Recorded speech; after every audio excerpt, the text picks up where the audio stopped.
안녕하세요. 저는 오숙자라고 합니다. 정말 큰일 날 뻔했던 제 이야기 좀 들어주세요. 참 이상한 날이었습니다. 평생 겪어보지 못한 기묘한 친절이 아침 대바람부터 저를 찾아왔거든요. 그 친절의 주인공은 다름 아닌 제 며느리 구정은이었습니다. 평소에는 명절이나 제 생일에도 전화 한 통 먼저 하는 법이 없던 애였어요. 그런 애가 아침 8시에 대문 비밀번호를 누르고 들어와서는 제 손을 덥석 잡는 게 아니겠어요?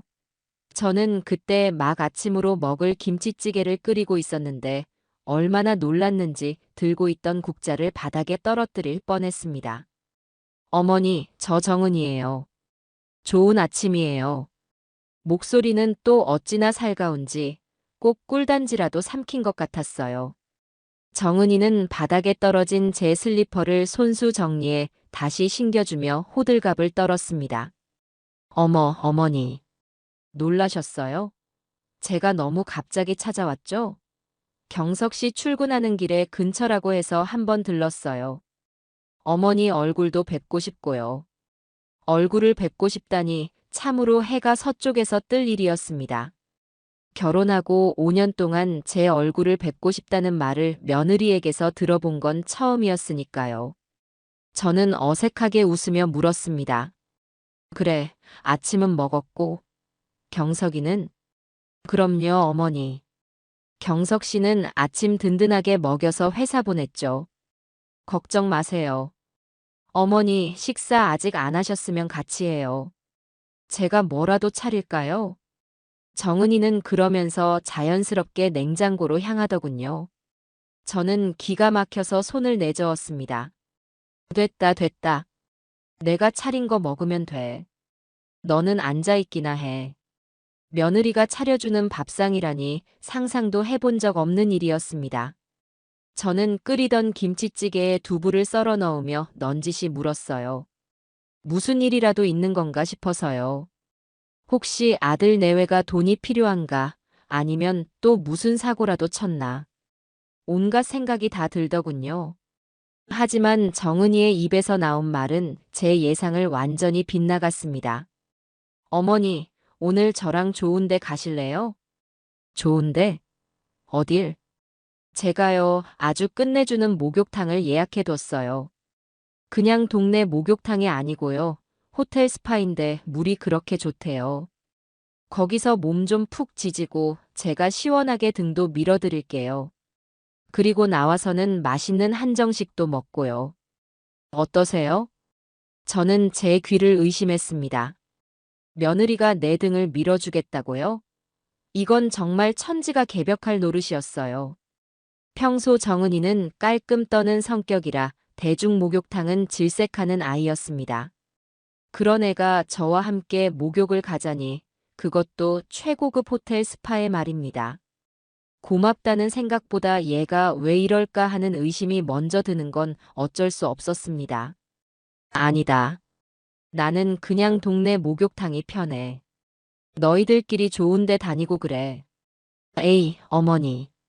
그러지 마세요. 제가 큰맘 먹고 예약한 거예요. 오늘 하루는 저한테 맡기시고 그냥 푹 쉬세요. 네.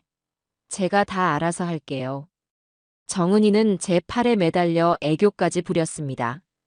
그 모습이 어찌나 낯설고 부자연스러운지 저는 소름이 돋을 지경이었어요. 하지만 이미 현관에는 정은이가 제 것이라며 사온 새 목욕 가방과 옷까지 놓여 있었습니다.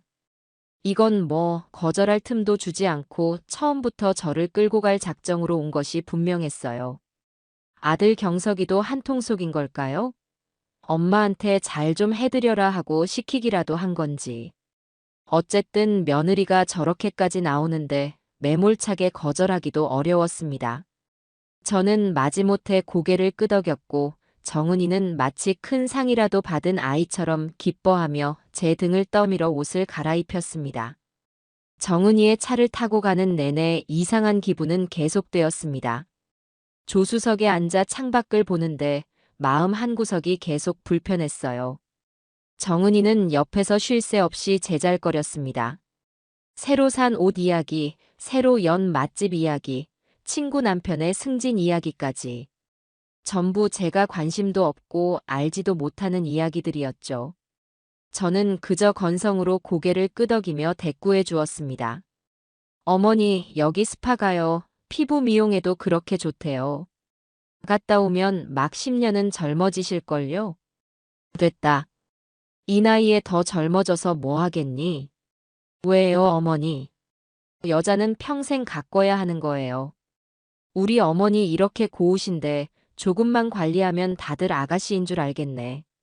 듣기 좋은 말이라는 걸 알면서도 마음이 편치 않았습니다. 그 말들이 전부 가짜처럼 느껴졌거든요. 마치 잘 짜인 연극 대사처럼 아무런 진심도 담겨 있지 않은 빈 껍데기 말들.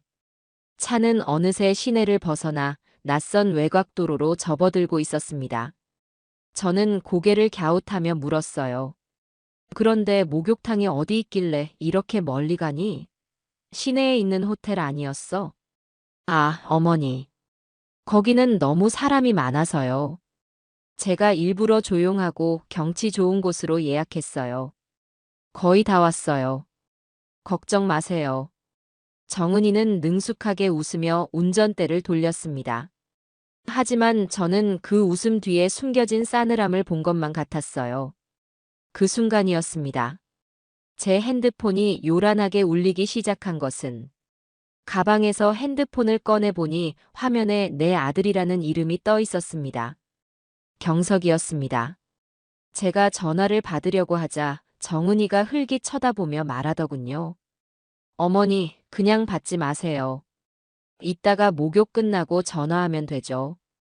경석 씨도 참, 우리끼리 좋은 시간 보내는 거 알면서 눈치 없이. 그 말이 오히려 더 이상했습니다. 남편이 전화했는데 받지 말라니요. 저는 정은이의 말을 무시하고 통화 버튼을 눌렀습니다. 그리고 수화기 너머로 들려온 아들의 목소리는 평소의 그 애가 아니었어요. 다급하고 절박하고 거의 비명에 가까운 절규였습니다. 엄마, 엄마, 내 말 들려요? 경석아. 왜 그래? 무슨 일이야? 엄마, 지금 어디에요? 구정은이랑 같이 있어요? 어, 너희 집사람이랑 목욕탕 가는 길인데. 왜? 그 순간 아들의 목소리가 찢어질 듯이 터져 나왔습니다. 그 한마디는 제 평생을 뒤흔드는 충격적인 명령이었어요. 엄마, 당장 내려요. 지금 당장 그 차에서 내리라고요. 제발. 뭐? 경서가 그게 무슨. 묻지 말고. 그냥 당장 내려요. 빨리. 아들의 목소리에는 의심의 여지가 없었습니다. 그건 장난도 아니었고 단순한 걱정도 아니었어요. 제 목숨이 위험하다고 알리는 필사적인 경고였습니다. 저는 아무것도 생각할 수 없었습니다. 왜 내려야 하는지, 무슨 일이 벌어지고 있는지 따질 겨를이 없었어요. 그저 내 아들이, 내 새끼가 저렇게까지 절규하며 내리라고 하는데 거기에는 분명 죽고 사는 문제가 걸려있다는 직감만이 온몸을 휘감았습니다. 저는 옆에서 운전하고 있는 며느리를 보았습니다. 정은이는 애써 태연한 척 앞만 보고 있었지만 핸들을 쥔 손이 하얗게 질려 부들부들 떨리고 있는 것이 보였어요. 모든 것이 분명해졌습니다. 차 세워라. 제 목소리는 낮고 차갑게 갈라져 나왔습니다. 정은이는 못 들은 척 시치미를 뗐어요. 네. 어머니 뭐라고요? 지금 뭐라고 하셨어요? 차 세우라고 했다. 어머니 왜 그러세요? 거의 다 왔는데. 경석 씨는 또 왜 저런데요, 정말. 정은이는 오히려 차의 속도를 더 높이기 시작했습니다. 저는 더 이상 망설이지 않았습니다. 이 차에 계속 타고 있다가는 정말 큰일이 나겠다는 생각뿐이었어요. 저는 안전벨트를 풀고 문 잠금 장치를 해제한 뒤 손잡이를 힘껏 잡아당겼습니다. 어머니, 뭐 하시는 거예요? 위험해요. 정은이가 비명을 질렀지만 그건 저를 걱정하는 비명이 아니었습니다. 자신의 계획이 틀어지는 것에 대한 분노의 외침이었죠. 차 문이 활짝 열리고 쌩쌩 달리는 도로의 바람이 제 온몸을 후려쳤습니다. 아스팔트 바닥이 쏜살같이 스쳐 지나갔습니다. 무서웠지만 아들의 절규가 귓가에 맴돌았습니다. 당장 내려요. 제발. 저는 눈을 질끈 감고 차에서 몸을 던졌습니다. 온몸이 바닥에 나뒹구는 끔찍한 충격이 느껴졌습니다. 팔꿈치와 무릎이 아스팔트에 갈리며 불에 댄 듯한 통증이 밀려왔어요. 머리를 어딘가에 부딪혔는지 눈앞이 몇 번이고 하얗게 번쩍였습니다. 저는 고통 속에서 신음하며 겨우 고개를 들었습니다. 제가 뛰어내린 정은이의 차가 저만치 앞에서 급정거하는 것이 보였어요. 그래도 양심은 있구나. 차를 세우는구나. 저는 그렇게 생각했습니다. 며느리가 놀라서 차를 세우고 제게 달려올 것이라고, 최소한의 인간적인 도리는 할 것이라고 믿고 싶었는지도 모릅니다. 하지만 제 기대는 산산조각 났습니다. 차는 멈춰 서는가 싶더니 이내 끼익 하는 굉음과 함께 다시 앞으로 내달리기 시작했습니다. 오히려 이전보다 더 빠른 속도로 마치 무언가로부터 도망치기라도 하듯 미친 듯이 질주했어요. 저는 멍하니 그 모습을 바라보았습니다. 브레이크 등이 몇 번 깜빡이더니 며느리의 차는 까만 점이 되어 제 시야에서 완전히 사라져버렸습니다. 저를 버리고 간 겁니다. 달리는 차에서 시어머니가 뛰어내렸는데 괜찮은지 확인도 하지 않고 그대로 도망쳐버린 것이었어요. 그 순간 무릎의 통증보다 더한 아픔이 심장을 꿰뚫는 것 같았습니다. 배신감과 서러움, 그리고 정체를 알 수 없는 거대한 공포가 한꺼번에 밀려왔습니다. 저기요. 괜찮으세요? 누군가 제 어깨를 흔들었습니다. 정신을 차려보니 웬 젊은 여학생이 겁에 질린 얼굴로 저를 내려다보고 있었어요. 제가 차에서 뛰어내리는 것을 본 모양이었습니다. 아이고 할머니. 피나요. 어쩌다 그러셨어요? 학생의 말에 손을 들어 얼굴을 만져보니 이마 언저리가 끈적했습니다. 도로에 뒹굴면서 긁힌 모양이었어요. 무릎과 팔꿈치에서도 피가 배어나오고 있었습니다. 몰골이 말이 아니었죠.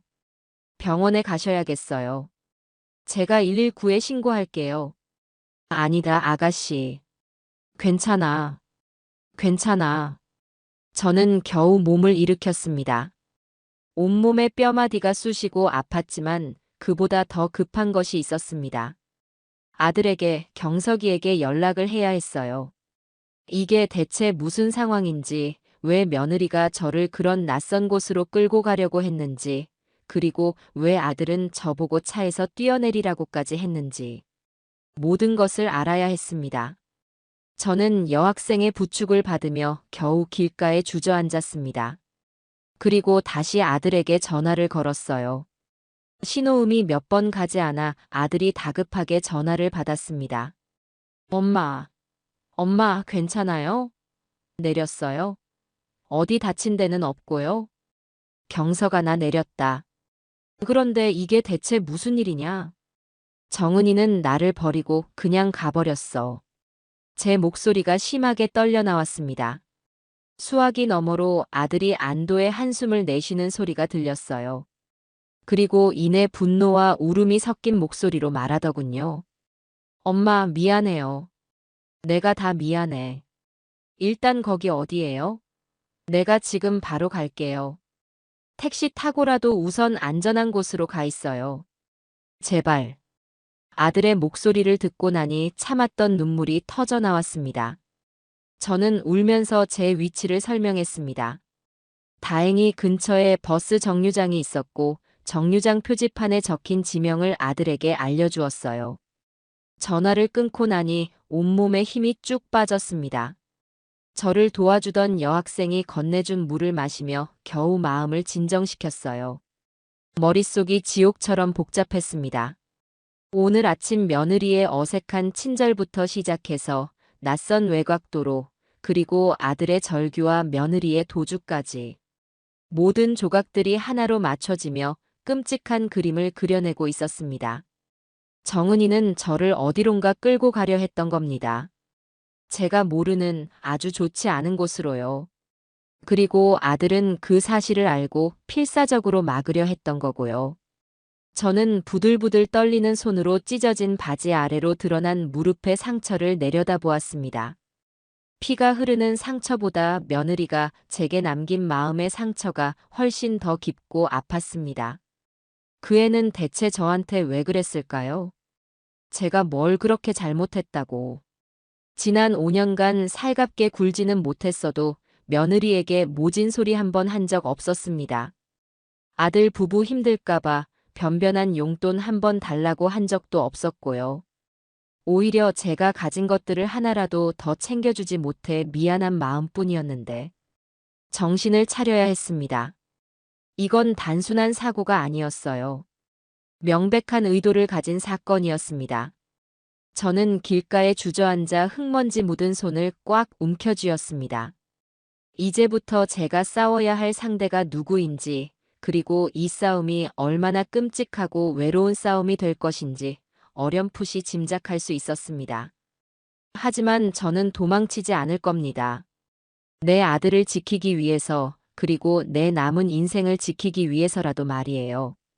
저는 이를 악물고 저 멀리 아들이 달려올 길을 노려보았습니다. 제 인생을 뒤흔든 기나긴 하루는 그렇게 시작되고 있었습니다. 아들이 도착하기까지의 시간은 제게 영겁과도 같이 느껴졌습니다. 친절한 여학생은 제 곁을 지키며 계속 말을 걸어주었지만 저는 제대로 대답할 기운도 없었어요. 머릿속에서는 수만 가지의 질문과 끔찍한 추측들이 뒤엉켜 폭풍처럼 휘몰아치고 있었습니다. 며느리 정은이의 그 서늘했던 눈빛, 제게서 등을 돌려 미친 듯이 내달리던 자동차의 뒷모습이 마치 낙인처럼 눈앞에 새겨져 사라지지 않았어요. 저는 왜 그 차에서 뛰어내려야만 했을까요? 그 차의 종착지는 대체 어디였을까요? 얼마나 지났을까? 저 멀리서 급하게 달려오는 택시 한 대가 보였습니다. 택시는 제 앞에 거칠게 멈춰 섰고 뒷문이 열리기가 무섭게 아들 경석이가 거의 굴러 나오다시피 내렸습니다. 아들의 몰골은 말이 아니었습니다. 넥타이는 비뚤어져 있었고 머리는 마구 헝클어져 있었으며 하얗게 질린 얼굴은 온통 땀과 눈물로 범벅이 되어 있었어요. 아들은 저를 보자마자 와락 달려와 제 앞에 무릎을 꿇었습니다. 엄마, 엄마 괜찮아요? 세상에 이게 다 뭐예요? 이마랑 무릎에서 피가. 병원부터 가요, 네. 어서요. 경석이는 제 상처를 보며 울부짖었습니다. 저는 그런 아들의 어깨를 말없이 두드려 주었어요. 몸이 아픈 것보다 이 모든 상황의 진실을 알지 못하는 것이 저를 더 고통스럽게 했습니다. 괜찮다. 병원은 나중에 가도 돼. 경석아, 이게 대체 무슨 일이니? 설명을 좀 해다오. 제 질문에 아들은 고개를 푹 숙인 채 아무 말도 하지 못했습니다. 그저 끄끄거리며 제 바짓가랑이를 붙들고 울기만 할 뿐이었어요. 그 모습에 제 마음은 더 불안해졌습니다. 아들이 저렇게까지 공포에 질려 있는 이유, 차마 제게 사실을 말하지 못하고 망설이는 그 이유가 분명히 있을 터였습니다. 우선은 자리를 옮겨야 했습니다. 저를 도와준 여학생에게 몇 번이고 고맙다고 인사를 한 뒤 저는 아들의 부축을 받아 택시에 올라탔습니다. 아들은 제 손을 꼭 잡은 채 계속해서 미안하다는 말만 중얼거렸어요. 집으로 가는 내내 우리 모자 사이에는 무거운 침묵만이 흘렀습니다. 저는 더 이상 아들을 다그치지 않았어요. 집에 도착해서 녀석이 마음을 추스를 때까지 기다려주기로 했습니다. 집에 도착하자마자 아들은 서랍에서 구급상자를 꺼내와 서툰 솜씨로 제 상처를 소독하고 약을 발라주었습니다.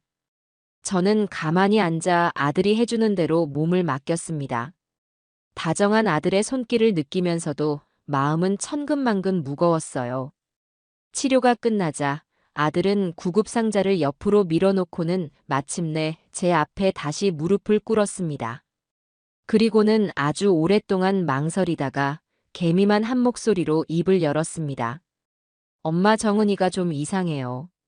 이상하다니? 그게 무슨 말이냐?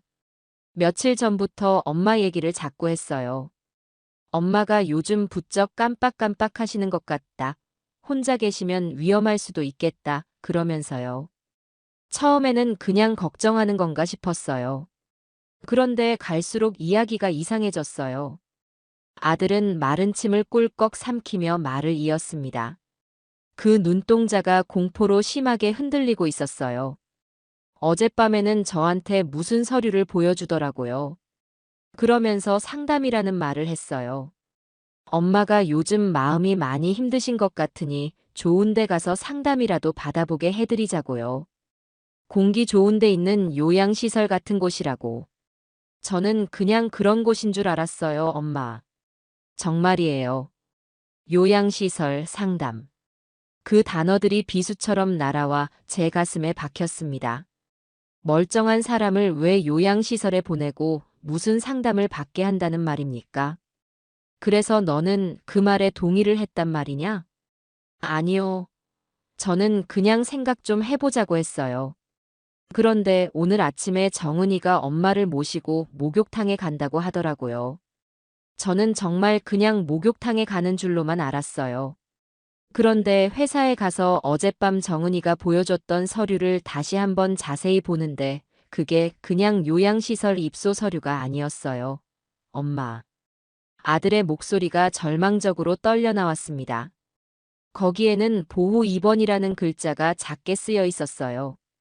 인터넷으로 찾아봤어요. 그건 환자 본인의 동의 없이 보호자 동의만으로 정신병원에 강제로 입원시키는 절차였어요. 엄마, 저는 정말 몰랐어요. 그걸 알고 나서 너무 무서워서 그래서 엄마한테 빨리 전화한 거예요. 정은이가 엄마를 거기로 끌고 갈까봐. 정신병원. 그 네 글자가 제 머리를 망치로 내려치는 것 같았습니다. 눈앞이 캄캄해지고 숨이 턱 막혀왔어요. 제 며느리가 멀쩡한 저를 정신병원에 강제로 집어넣으려고 했다는 말이었으니까요. 제가 왜요? 대체 무엇 때문에요? 말도 안 돼, 그럴 리가 없어. 내가 왜 정신병원에 가야 하니? 내가 뭘 어쨌다고. 저도 모르겠어요, 엄마. 정은이가 왜 그러는지 저도 정말 모르겠어요. 무서워요, 엄마. 걔가 너무 무서워요. 아들은 어린애처럼 울며 제 품에 안겼습니다. 저는 차갑게 식어가는 손으로 그런 아들의 등을 쓸어주었습니다. 하지만 제 마음속에서는 분노와 배신감이 불길처럼 타오르기 시작했습니다. 그 순간 현관문 비밀번호 누르는 소리가 들리고 이내 문이 벌컥 열렸습니다. 며느리 정은이었습니다. 정은이는 거실에 주저앉아 울고 있는 아들과 그 옆에 망연자실한 표정으로 앉아있는 저를 보고도 눈 하나 깜짝하지 않았습니다. 오히려 차가운 눈으로 우리를 훑어보더니 들고 있던 핸드백을 소파에 신경질적으로 던지며 말했습니다. 꼴이 아주 가관이네. 내가 이럴 줄 알았어.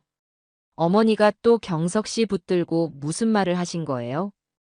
그 뻔뻔한 태도에 저는 할 말을 잃었습니다. 달리는 차에서 시어머니를 내버리고 도망친 사람이 할 소리는 아니었죠. 아들이 벌떡 일어나 정은이에게 달려가 소리쳤습니다. 너 어떻게 된 거야? 엄마한테 왜 그랬어? 엄마를 어디로 데려가려고 했던 거야? 어디긴 어디예요. 병원이지. 당신도 어젯밤에 서류 봤잖아요. 정은이는 조금도 기죽지 않고 당당하게 맞받아쳤습니다. 병원이라니. 그게 정신병원이잖아. 멀쩡한 우리 엄마를 왜 정신병원에 보내려고 해? 멀쩡하다고요? 경석 씨, 당신 눈에는 지금 어머니가 멀쩡해 보여요? 오늘 아침에도 봐요. 멀쩡한 사람이 달리는 차에서 그냥 뛰어내려요? 얼마나 위험했는데.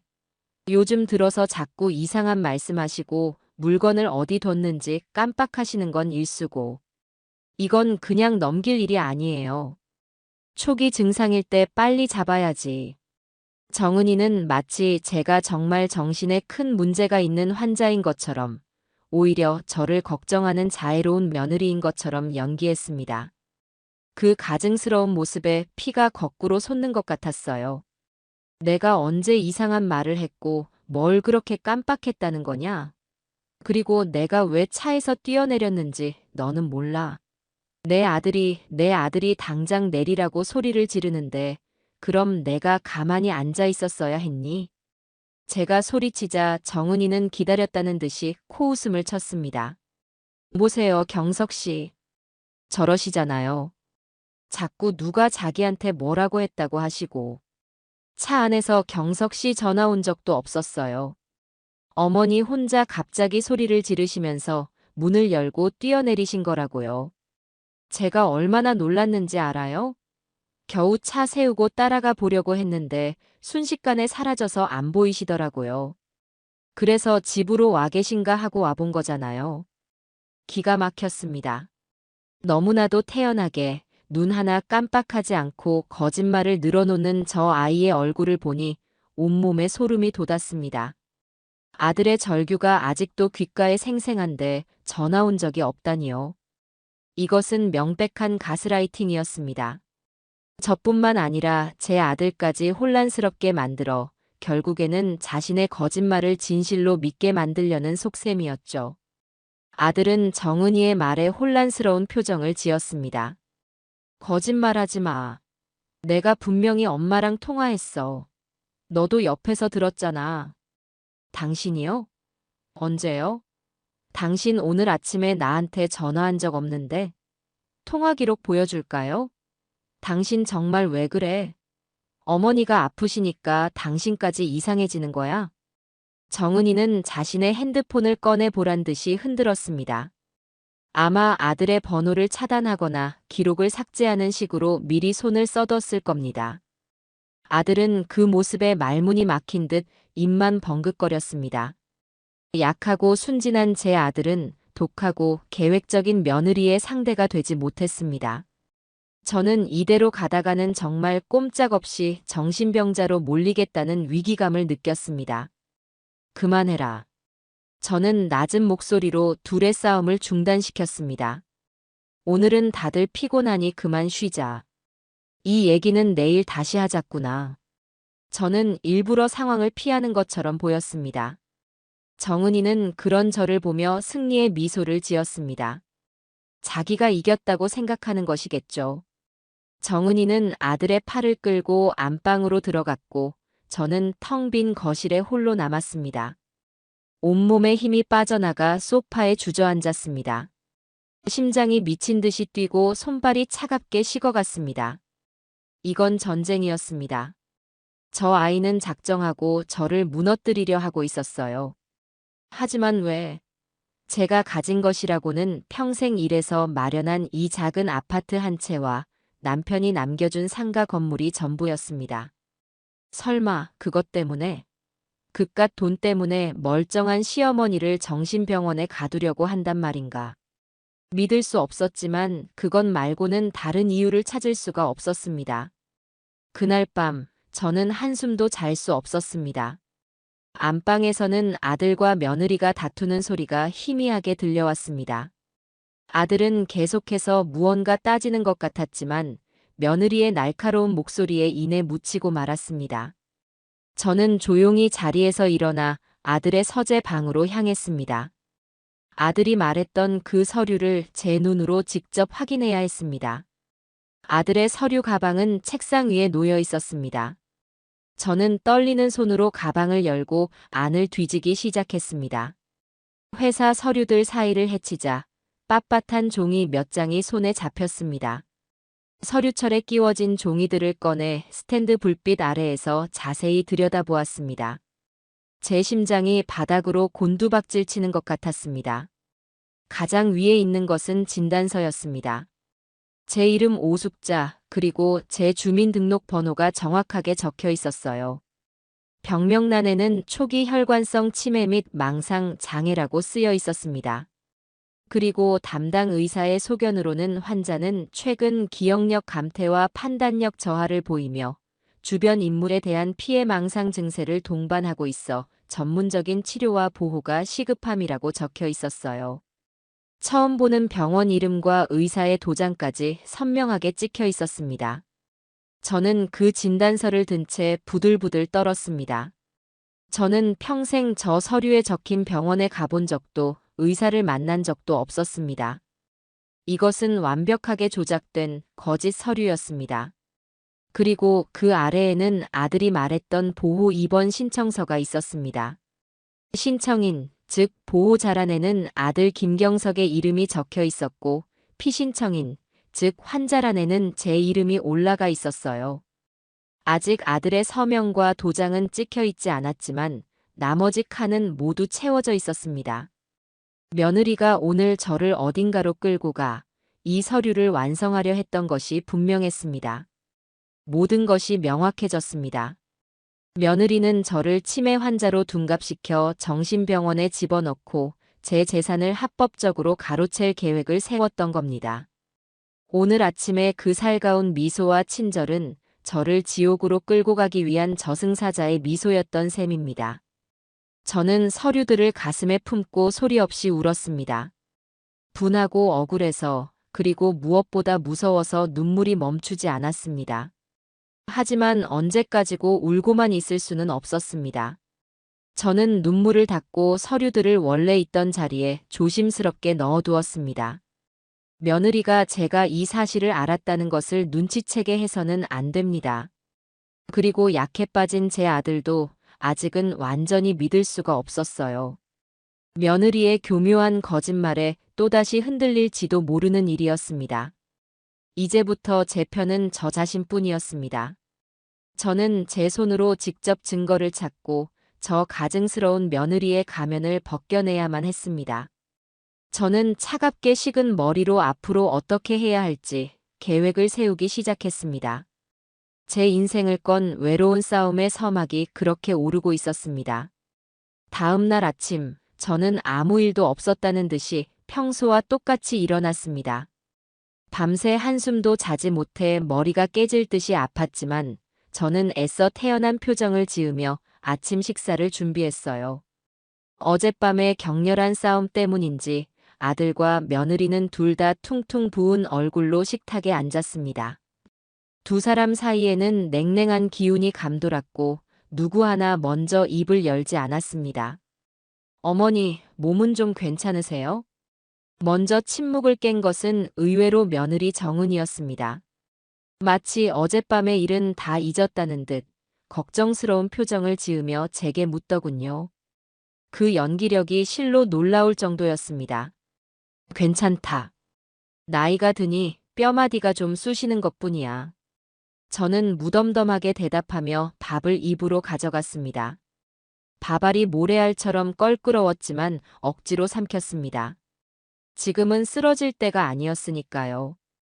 식사를 마친 아들은 제 눈치를 살피며 우물쭈물하더니 이내 아무 말 없이 출근 준비를 했습니다. 며느리는 그런 아들의 넥타이를 매주며 다정하게 속삭이더군요. 여보, 너무 걱정하지 마요. 어머니 일은 내가 알아서 잘 해결할게요.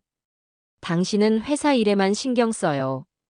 그 모습은 누가 봐도 현명하고 깊은 아내의 모습이었습니다. 아들은 그런 며느리의 말에 또다시 흔들리는 듯 복잡한 표정을 지으며 집을 나섰습니다. 저는 그 모든 것을 묵묵히 지켜보았습니다. 아들이 나가자마자 며느리는 기다렸다는 듯이 제게 다가와 앉았습니다. 어머니, 어제 경석 씨가 보여드린 서류 때문에 많이 놀라셨죠? 하지만 오해는 마세요. 그건 다 어머니를 위해서 그런 거예요. 나를 위해서라니? 네. 어머니가 요즘 너무 힘들어 보이셔서요. 좋은 곳에서 잠시 쉬면서 안정을 좀 찾으시면 좋겠다 싶어서요. 거기가 시설이 얼마나 좋은데요. 의사 선생님도 아주 유명한 분이시고요. 정은이는 마치 제게 큰 은혜라도 베푸는 것처럼 말했습니다. 저는 속으로 치밀어 오르는 분노를 억누르며 어수룩한 척 물었습니다. 그래, 의사 선생님이 유명한 분이시라고? 내가 그분을 뵌 적이 있었나? 그럼요, 어머니. 지난번에 저랑 같이 병원에 다녀오셨잖아요. 기억 안 나세요? 그때 의사 선생님이 어머니가 초기 치매 증상이 좀 보이신다고 빨리 치료를 시작하는 게 좋겠다고 하셨어요. 뻔뻔한 거짓말이었습니다. 저는 정은이와 단둘이 병원에 간 적이 단 한 번도 없었습니다. 저는 일부러 머리를 짚으며 괴로운 척 연기했습니다. 내가 그랬나? 기억이 잘 안 나는구나. 요즘 들어 내가 정말 이상해진 것 같아. 제 연기에 며느리의 눈이 만족스럽게 빛나는 것을 똑똑히 보았습니다. 옳거니 넘어오는구나 하고 생각하는 것이겠죠. 꺼봐요, 어머니. 제 말이 맞죠? 그러니까 너무 걱정 마시고 저만 믿으세요. 제가 다 알아서 할게요. 정은이는 제 손을 잡으며 인자하게 미소 지었습니다. 저는 그 손을 뿌리치고 싶은 충동을 간신히 참아냈습니다. 며느리가 잠시 설거지를 하러 간 사이 저는 제 방으로 들어가 조용히 외출 준비를 했습니다. 어젯밤에 본 그 위조된 진단서, 그 서류에 적힌 병원으로 직접 찾아가 모든 것을 확인해야 했습니다. 저는 며느리 몰래 집을 빠져나와 택시를 탔습니다. 진단서에 적힌 병원 이름과 주소를 기사님께 말씀드렸어요. 병원은 시내 중심가에 있는 큰 정신과 전문 병원이었습니다. 병원에 들어서는 순간 왠지 모를 위압감에 심장이 두근거렸습니다. 하지만 저는 마음을 굳게 먹고 접수 창구로 향했습니다. 저기 진료 기록을 좀 확인하고 싶은데요. 네, 환자분 성함이 어떻게 되시죠? 오숙자입니다. 직원은 컴퓨터로 한참을 두드리더니 고개를 갸웃했습니다.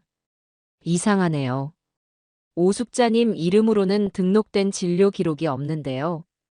저희 병원은 처음이신가요? 네, 처음입니다. 그런데 혹시 김현수 원장님이라고 계신가요? 진단서에 적혀 있던 의사의 이름이었습니다. 네, 원장님 계십니다. 혹시 원장님께 진료를 받으신 건가요? 아니요, 그건 아닌데 제가 이 병원에서 발급된 진단서를 가지고 있어서요. 저는 품속에서 몰래 찍어온 진단서 사진을 직원에게 보여주었습니다. 사진을 본 직원의 표정이 심각해졌습니다. 잠시만 기다려 주시겠어요? 원장님께 직접 여쭤봐야 할 것 같습니다. 잠시 후, 저는 원장실로 안내되었습니다. 인상 좋은 중년의 의사가 저를 보고 의아한 표정을 지었습니다. 저는 자리에 앉자마자 제가 가지고 있던 진단서 사진을 보여드리며 자초지종을 설명했습니다. 제 이야기를 듣는 내내 의사의 얼굴은 점점 굳어갔습니다. 어머님, 제가 단언컨대 이 진단서는 제가 발급한 것이 아닙니다. 저는 어머님을 오늘 처음 뵙습니다. 그리고 이 서류에 찍힌 제 도장. 제 것과 비슷하게 만들긴 했지만 자세히 보면 미세하게 다릅니다. 이건 명백한 사문서 위조입니다. 의사의 확답을 듣는 순간 온몸에 힘이 쭉 빠졌습니다. 예상은 했지만 막상 진실을 마주하니 참담한 심정을 감출 수가 없었어요. 며느리가 정말로 범죄까지 저지르며 저를 함정에 빠뜨리려 했다는 사실에 온몸이 떨려왔습니다. 이건 경찰에 신고해야 할 사안입니다. 어머님, 괜찮으시다면 제가 증인이 되어드릴 수도 있습니다. 감사합니다, 원장님. 정말 감사합니다. 저는 의사에게 몇 번이고 고개를 숙여 인사하고 병원을 나섰습니다. 이제 확실한 증거가 생겼습니다. 며느리가 저지른 범죄의 증거가요. 하지만 이걸 가지고 어떻게 싸워야 할지 막막했습니다. 아들은 아직도 며느리의 소나기에서 벗어나지 못하고 있었고, 저 혼자서는 그 교활한 아이를 당해낼 자신이 없었습니다. 그때 제 머릿속에 한 사람이 떠올랐습니다. 제 유일한 피부치, 제 동생 수키였습니다. 저는 곧장 공중전화로 달려가 동생에게 전화를 걸었습니다. 신호음이 몇 번 울리고 동생의 쩌렁쩌렁한 목소리가 들려왔습니다. 여보세요. 수키야, 나다. 언니. 웬일이야, 이 시간에? 목소리는 왜 그래? 무슨 일 있어? 동생은 단번에 제 목소리가 정상이 아니라는 것을 알아차렸습니다. 저는 수화기를 붙들고 그동안 있었던 모든 일을 털어놓았습니다. 며느리의 이상한 친절부터 달리는 차에서 뛰어내린 일, 아들의 고백, 그리고 방금 병원에서 확인한 위조된 진단서 이야기까지. 제 이야기가 길어질수록 수화기 너머로 들려오는 동생의 숨소리가 점점 거칠어졌습니다. 모든 이야기를 마쳤을 때 동생은 한동안 아무 말이 없었습니다. 그러더니 이내 전화기가 터져나갈 듯한 고함이 터져나왔습니다. 그 미친 것들. 아니, 그게 사람이야, 짐승이야? 어떻게 시어머니한테 그런 짓을 할 수가 있어. 형부 없다고 언니를 아주 우습게 보는구만. 그리고 김서방은 뭐 하는 놈이야? 지 마누라가 지 엄마를 정신병원에 쳐넣으려고 하는데 그걸 가만히 보고만 있어. 동생은 제 속마음을 그대로 대변해 주듯 거침없이 욕설을 쏟아냈습니다. 저는 그 목소리를 듣고 있으니 왠지 모르게 서러움이 북받쳐 올라 결국 울음을 터뜨리고 말았습니다. 언니, 울지 마. 지금 울 때가 아니야. 당장 짐 싸. 짐 싸서 우리 집으로 와. 내가 그 싼 것들을 가만두지 않을 거야. 당장 경찰서에 가서 싹 다 신고해버리자. 아니, 수키야. 아직은 안 돼. 아직은 증거가 부족해. 내가 그 서류를 직접 가지고 있는 것도 아니고 며느리 걔가 얼마나 교활한데. 지금 신고하면 분명히 다 발뺌하고 오히려 나만 이상한 사람으로 몰아갈 거야. 그럼 어떡해. 언니, 그러다 정말 큰일 나. 걔들이 또 무슨 짓을 할 줄 알고. 그래서 말인데 수키야, 내 도움이 필요해. 저는 동생에게 제 계획을 이야기했습니다. 지금 당장 집을 나오는 것은 며느리의 의심을 살 뿐이라고. 오히려 다시 그 집으로 돌아가 며느리가 마음을 놓게 만들어야 한다고. 그리고는 정말 치매에 걸린 사람처럼 연기를 해서 며느리가 스스로 범죄의 증거를 더 많이 남기도록 유도해야 한다고 말입니다. 제 계획을 들은 동생은 기가 막히다는 듯이 말했습니다. 언니, 제정신이야? 그 늑대 소굴에 다시 들어가겠다고? 그러다 정말 무슨 일이라도 당하면 어떡하려고 그래? 괜찮아. 정신만 똑바로 차리면 돼. 그리고 너만 나를 믿어주고 뒤에서 도와주면 나는 뭐든지 할 수 있어. 수키야, 나 좀 도와줘. 내 편은 너밖에 없어. 제 간절한 부탁에 동생은 한참을 망설였습니다. 그러더니 이내 결심한 듯한 목소리로 말했습니다. 알았어, 언니. 언니가 그렇게까지 결심했다면 내가 도와줘야지. 누가 우리 언니를 건드려. 대신 약속해. 조금이라도 위험하다 싶으면 당장 뛰쳐나와야 해. 알았지? 그래, 알았다. 고맙다, 수키야. 동생과의 통화를 마치고 나니 왠지 모를 용기가 솟아났습니다. 혼자가 아니라는 생각만으로도 큰 힘이 되었습니다. 저는 다시 아들 내외가 사는 집으로 향했습니다. 이제부터는 저도 연기를 시작해야 했습니다. 세상에서 가장 불쌍하고 힘없는 치매 노인 연기를요. 집에 도착하니 며느리가 현관 앞에서 초조하게 저를 기다리고 있었습니다. 제가 보이자마자 달려와 제 팔을 붙들더군요. 어머니, 어디 갔다 이제 오세요? 얼마나 걱정했다고요. 말도 없이 나가시면 어떡해요. 그 목소리에는 걱정이 아닌 자신의 계획이 틀어질까봐 불안해하는 기색이 역력했습니다. 저는 일부러 초점 없는 눈으로 며느리를 바라보며 말했습니다. 여기가 어디냐? 우리 집이 어디지? 어머니, 왜 그러세요? 여기 우리 집이잖아요. 제 말 안 들려요? 저는 며느리의 말을 못 들은 척 멍하니 주변을 두리번거렸습니다. 배가 고프구나, 밥은 먹었나. 제 연기에 며느리의 얼굴에 당혹감과 함께 교활한 미소가 스쳐 지나갔습니다. 제 증상이 생각보다 더 빨리 그리고 심각하게 나타난다고 생각하는 것이 분명했습니다. 정은이는 제 팔을 부축하며 집 안으로 이끌었습니다. 어머니, 괜찮아요. 제가 있잖아요. 제가 밥 차려드릴게요. 그날 저녁, 저는 식탁에 앉아 숟가락을 들고 한참을 허공을 헤맸습니다. 밥그릇이 어디 있는지 못 찾는 척 연기를 했어요. 며느리는 그런 저를 보며 혀를 차더니 직접 밥을 떠서 제 입에 넣어 주었습니다. 아들은 그 모습을 보며 안절부절 못하며 괴로운 표정을 지었습니다. 여보, 엄마가 정말 이상해. 병원에 정말 가봐야 하는 거 아닐까? 아들의 말에 며느리가 기다렸다는 듯이 대답했습니다. 꺼봐, 내 말이 맞지? 내가 알아서 좋은 병원 알아보고 있으니까 당신은 아무 걱정하지 마. 저는 며느리가 떠먹여주는 밥을 받아 먹으며 속으로 눈물을 삼켰습니다. 비참하고 서러웠지만 지금은 참아야 했습니다. 저 가증스러운 악마의 가면을 벗겨낼 그날을 위해서 저는 기꺼이 바보가 되고 미친 사람이 될 각오가 되어 있었습니다. 제 인생을 건 위험한 연극은 그렇게 시작되었습니다. 제가 본격적으로 치매 환자 연기를 시작하자 며느리 구정은의 행동은 날이 갈수록 대담하고 노골적으로 변해갔습니다. 이제는 제 앞에서 돈 이야기를 하는 것도 서슴지 않았어요. 제가 정말로 정신이 온전치 못하다고 믿게 되니 더 이상 제 눈치를 볼 필요가 없다고 생각하는 모양이었습니다. 어느 날 오후 제가 거실 소파에 멍하니 앉아 창밖을 바라보는 척하고 있을 때였습니다. 정은이는 제 옆에 바싹 다가앉더니 마치 어린아이를 대하듯 부드러운 목소리로 말을 걸어왔습니다. 어머니, 요즘 통장이나 도장은 어디에 두셨는지 기억나세요? 제가 잘 보관해 드릴게요. 어머니가 자꾸 잊어버리시니까 잃어버리면 큰일이잖아요. 올 것이 왔구나 싶었습니다.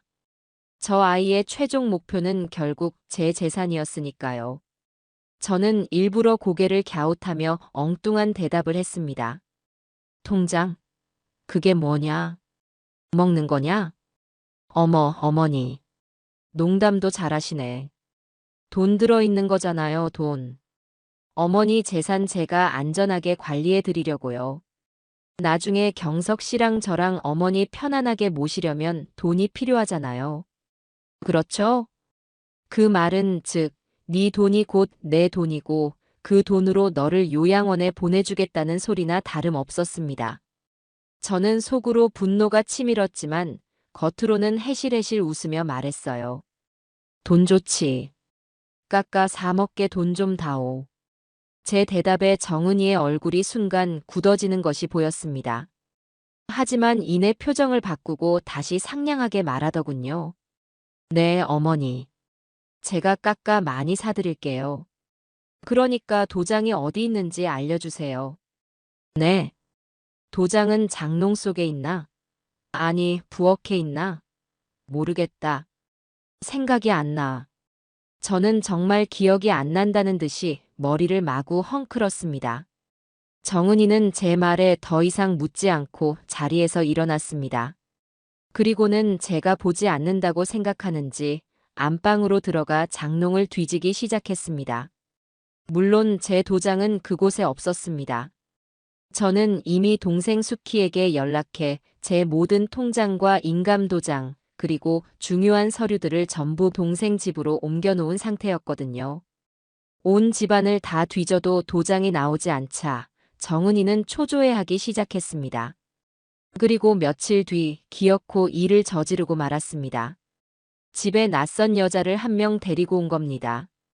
험상궂은 인상에 팔뚝에는 문신까지 있는 도저히 요양보호사라고는 믿기지 않는 여자였습니다.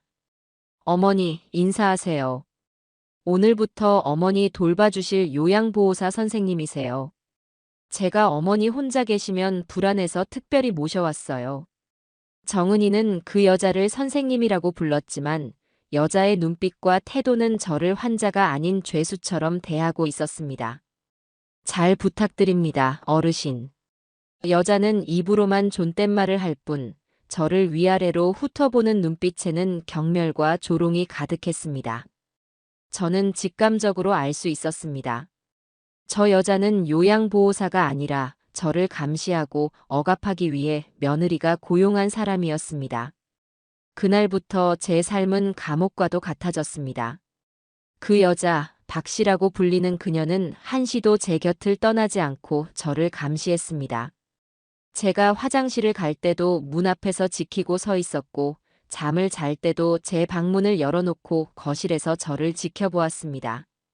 제가 조금이라도 이상한 행동을 하려고 하면, 예를 들어 전화기를 들려고 하거나 현관문 쪽으로 가려고 하면 귀신같이 나타나 제 앞을 막아섰습니다. 어르신, 어디 가시려고요? 위험하게 돌아다니시면 안 됩니다. 어르신, 전화는 저한테 허락받고 하시는 겁니다. 그 여자의 말투는 정중했지만 그 안에는 명백한 협박이 담겨 있었습니다. 한 번은 제가 일부러 밥을 먹다 말고 국그릇을 바닥에 엎지른 적이 있었습니다. 제 상태가 얼마나 심각한지 며느리에게 보여주기 위한 연기였죠. 그러자 박 씨는 제 멱살을 잡고 일으켜 세우다시피 하며 제 귓가에 속삭였습니다. 어르신, 장난치지 마세요. 얌전히 굴지 않으면 험한 꼴 보게 될 겁니다. 사모님이 어르신 얌전히만 모시면 두둑이 챙겨주신다고 했거든요. 그 말에 모든 것이 확실해졌습니다. 저 여자는 돈으로 고용된 하수인이었습니다. 저는 공포에 질린 척 몸을 부들부들 떨었습니다. 하지만 속으로는 그 여자의 모든 말을 똑똑히 기억하고 있었습니다. 이것 또한 며느리의 범죄를 입증할 중요한 증거가 될 테니까요. 아들 경석이는 며느리가 데려온 박 씨라는 여자를 보고 처음에는 반신반의하는 눈치였습니다. 여보, 정말 요양보호사 맞아? 인상이 좀. 당신은 사람을 뭘로 보고 그래? 경력도 아주 많은 베테랑이야. 그리고 요즘 요양보호사 구하기가 얼마나 힘든 줄 알아? 내가 겨우 모셔온 분이야. 당신은 그냥 가만히 있어. 정은이는 아들의 말을 단칼에 잘라버렸습니다. 아들은 아내의 기세에 눌려 더 이상 아무 말도 하지 못했습니다. 하지만 아들의 눈빛은 계속해서 불안하게 흔들리고 있었어요. 특히 박 씨가 저를 함부로 대하는 모습을 볼 때마다 아들의 얼굴에는 죄책감과 분노가 스쳐 지나갔습니다. 하루는 박 씨가 억지로 제 입에 죽을 떠먹이고 있었습니다. 제가 입을 열지 않자 숟가락으로 제 입술을 거칠게 쑤셔 넣더군요. 어르신, 밥 투정하지 마시고 어서 드세요. 이거 다 드셔야 약 먹죠. 그때 마침 퇴근하고 돌아온 아들이 그 광경을 목격하고 말았습니다. 아들의 얼굴이 하얗게 질렸습니다. 지금 뭐 하는 겁니까? 아들은 버럭 소리를 지르며 달려와 박 씨의 팔을 뿌리쳤습니다. 박 씨는 당황한 기색도 없이 뻔뻔하게 대꾸했습니다. 아, 도련님 오셨어요? 어르신이 식사를 안 하시려고 해서요. 약 드실 시간이 다 됐는데. 그렇다고 사람 입에 숟가락을 이렇게 쑤셔 넣어요? 당신 정말 요양보호사 맞아? 도련님, 뭘 모르시는 모양인데 치매 환자분들은 이렇게라도 안 하면 식사를 아예 거부하세요. 다 어르신 건강을 생각해서 그러는 겁니다. 박 씨의 말에 며느리가 안방에서 달려나와 아들을 나무랐습니다. 여보, 당신 지금 뭐 하는 거야? 선생님한테 무슨 행패야? 행패라니. 저 여자가 지금 엄마한테 하는 짓을 보고도 그런 말이 나와. 뭘 어쨌다고 그래. 당신이 뭘 안다고. 내가 하루 종일 어머니 옆에서 지켜봤는데 선생님만큼 어머니 잘 돌보는 사람 없어. 당신은 그냥 회사 일이나 신경 써. 집안일은 내가 알아서 할 테니까. 정은이는 오히려 큰 소리를 치며 아들을 몰아세웠습니다. 아들은 분한 표정으로 입술을 깨물었지만 결국 또다시 아내에게 지고 말았습니다.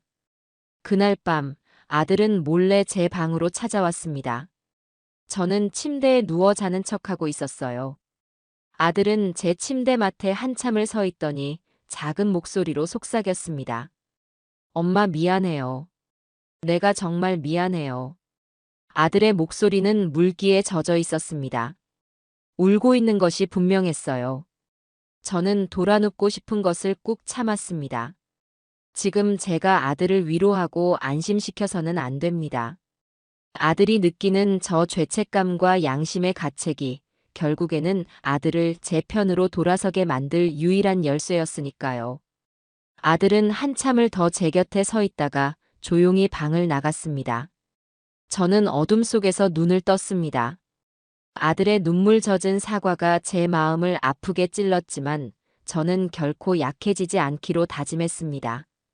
이 지옥 같은 집에서 저를 구해낼 수 있는 사람은 오직 저 자신뿐이었습니다. 그리고 저는 반드시 이 싸움에서 이겨 저 가증스러운 며느리와 그 하수인에게 죗값을 치르게 할 것이라고 차가운 밤공기에 대고 굳게 맹세했습니다. 박 씨라는 감시자가 제 삶에 들어온 이후로 저는 한순간도 마음을 놓을 수 없었습니다. 하지만 그 숨막히는 감시 속에서도 제 머리는 그 어느 때보다 차갑고 빠르게 돌아가고 있었어요. 저들이 저를 옥죄일수록 제 반격의 칼날은 더욱 날카롭게 벼려지고 있었습니다. 가장 시급한 것은 증거를 모으는 것이었습니다. 저 가증스러운 며느리와 하수인이 제게 하는 모든 말과 행동을 기록으로 남겨야 했어요. 그러기 위해서는 도구가 필요했습니다. 저는 동생 수키에게 연락할 기회만을 호시탐탐 노렸습니다.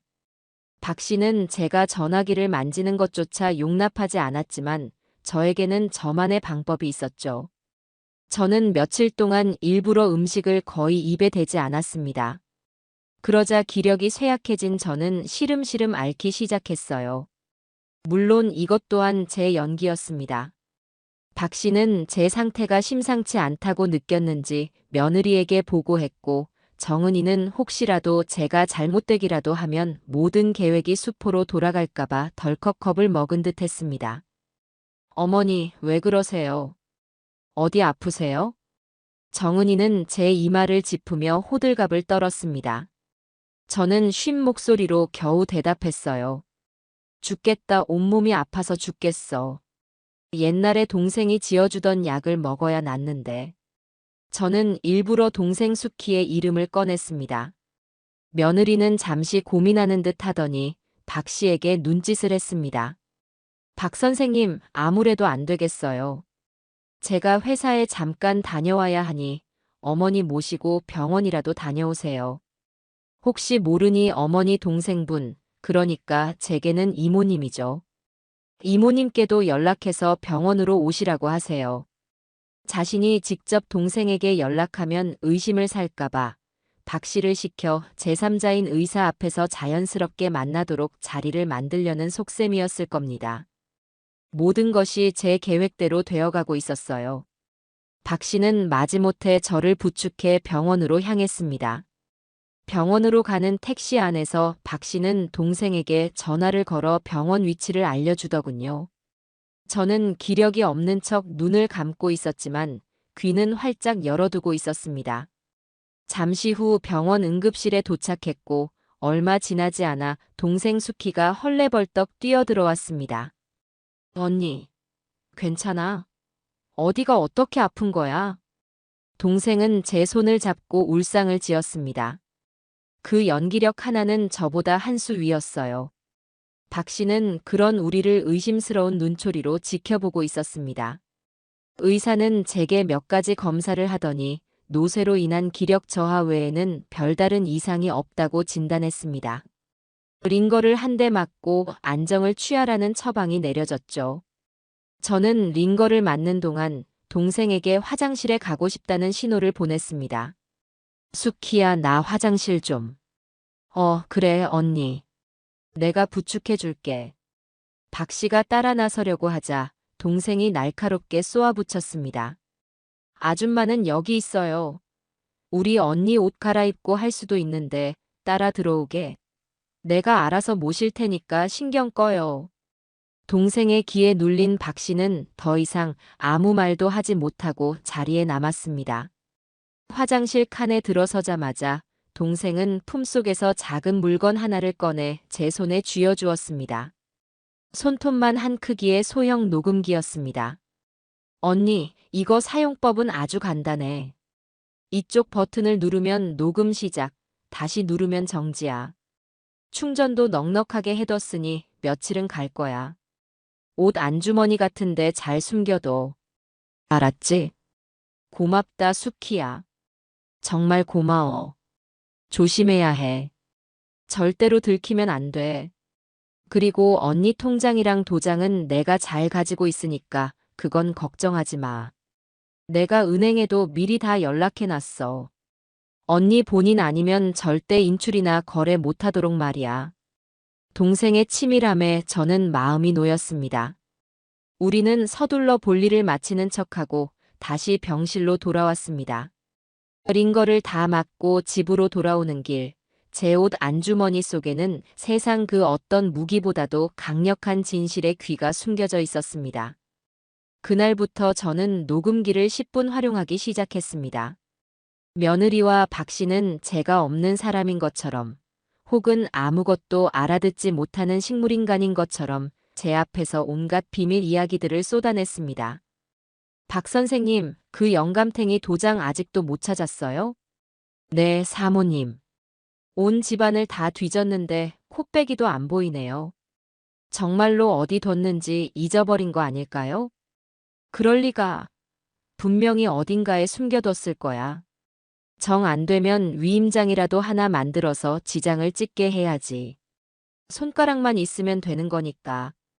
사모님, 근데 일이 너무 늦어지는 거 아니에요? 저도 마냥 여기만 붙어 있을 수는 없는데. 조금만 참아요. 상가 건물 하나만 처분하면 되니까. 그거 하나면 박 선생님 목까지 두둑하게 챙겨줄 수 있어요. 그 영감탱이 그거 팔아서 정신병원비 내고도 돈이 남을걸? 푸하. 며느리의 웃음소리가 녹음기에 고스란히 담겼습니다. 저는 그 소리를 들으며 분노로 떨리는 손을 간신히 진정시켰습니다. 저들의 모든 대화는 한자 한자 빠짐없이 기록되고 있었습니다. 증거는 차곡차곡 쌓여가고 있었지만 그것만으로는 부족했습니다. 며느리가 실제로 제 재산을 처분하려는 행동을 해야만 완벽한 증거가 될 수 있었습니다. 그러려면 인감도장이나 위임장이 필요했죠. 저는 며느리가 제 손에 직접 인주를 묻히게 만들 계획을 세웠습니다. 그러기 위해서는 또 다른 조력자가 필요했어요. 바로 제 오랜 거래 은행의 지점장이었습니다. 저는 다시 한번 꾀를 냈습니다. 며느리와 박 씨 앞에서 갑자기 어린애처럼 떼를 쓰기 시작했어요. 사탕, 사탕 사줘. 나비 모양 사탕 먹고 싶어. 제가 말한 나비 모양 사탕은 저희 동네 은행 건너편에 있는 작은 슈퍼에서만 파는 옛날 사탕이었습니다. 정은이는 귀찮다는 듯이 인상을 썼지만 제가 계속해서 소리를 지르며 떼를 쓰자 어쩔 수 없다는 듯 지갑을 꺼냈습니다. 박 선생님, 제가 회사 좀 다녀올 테니 어머니 모시고 저기 은행 앞 슈퍼 좀 다녀오세요. 저 사탕 안 사드리면 하루 종일 시끄럽겠네. 모든 것이 제 계획대로였습니다. 박 씨는 저를 데리고 은행 앞 슈퍼로 향했습니다. 저는 슈퍼에서 사탕을 사서 입에 물고는 갑자기 은행 쪽으로 달려가기 시작했습니다. 어르신, 어디 가세요? 이리 오세요. 박 씨가 놀라서 저를 뒤쫓아왔습니다. 저는 은행 안으로 뛰어들어가 일부러 큰 소리를 내며 바닥에 넘어졌습니다. 아야, 아야야. 제 소란에 은행 안에 있던 모든 사람들의 시선이 집중되었습니다. 은행 직원들과 지점장이 놀라서 달려나왔습니다. 어머님, 오 어머님 괜찮으십니까? 지점장은 저를 단번에 알아보았습니다.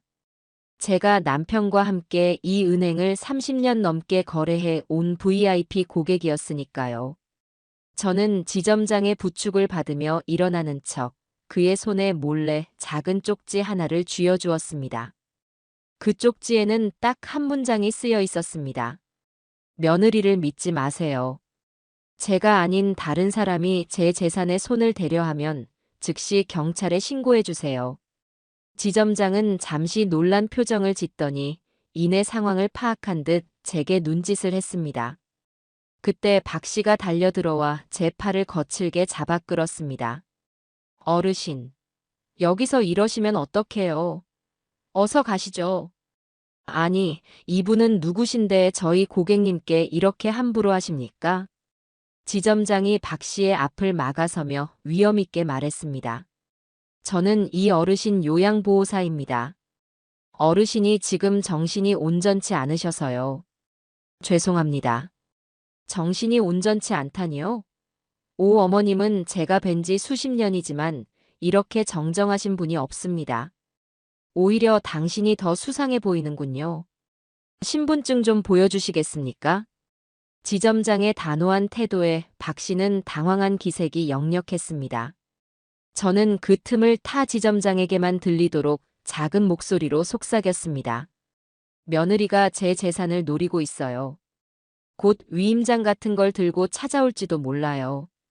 절대로 속아 넘어가시면 안 됩니다. 지점장은 고개를 끄덕였습니다. 걱정 마십시오, 어머님. 제가 다 알아서 처리하겠습니다. 무슨 일이 있어도 어머님의 재산은 제가 지켜드리겠습니다.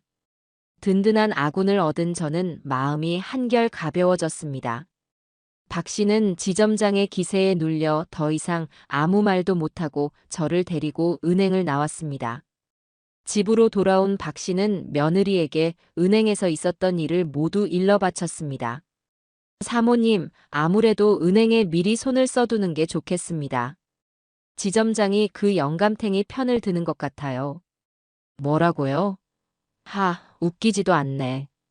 법적으로 치매 환자로 판명나면 지점장 할아버지가 와도 소용없어요. 좋아, 그렇게 나오시겠다 이거지. 그럼 나도 더 이상 봐주지 않을 거야. 정은이는 이를 갈며 말했습니다. 그날 밤 며느리는 아들을 앉혀놓고 거의 협박에 가까운 설득을 시작했습니다. 여보, 이제 정말 결정을 내려야 해. 어머니 증상이 날이 갈수록 심해지고 있잖아. 당신도 봤지? 이러다 정말 큰일 나. 내가 알아본 병원이 있는데 아주 조용하고 시설이 좋대. 당장 내일이라도 가서 입원 수속 받자. 당신이 보호자니까 당신 도장이랑 서명만 있으면 돼. 아들은 괴로운 표정으로 고개를 저었습니다. 안 돼. 아무리 그래도 어떻게 우리 엄마를. 그럼 어떡할 건데.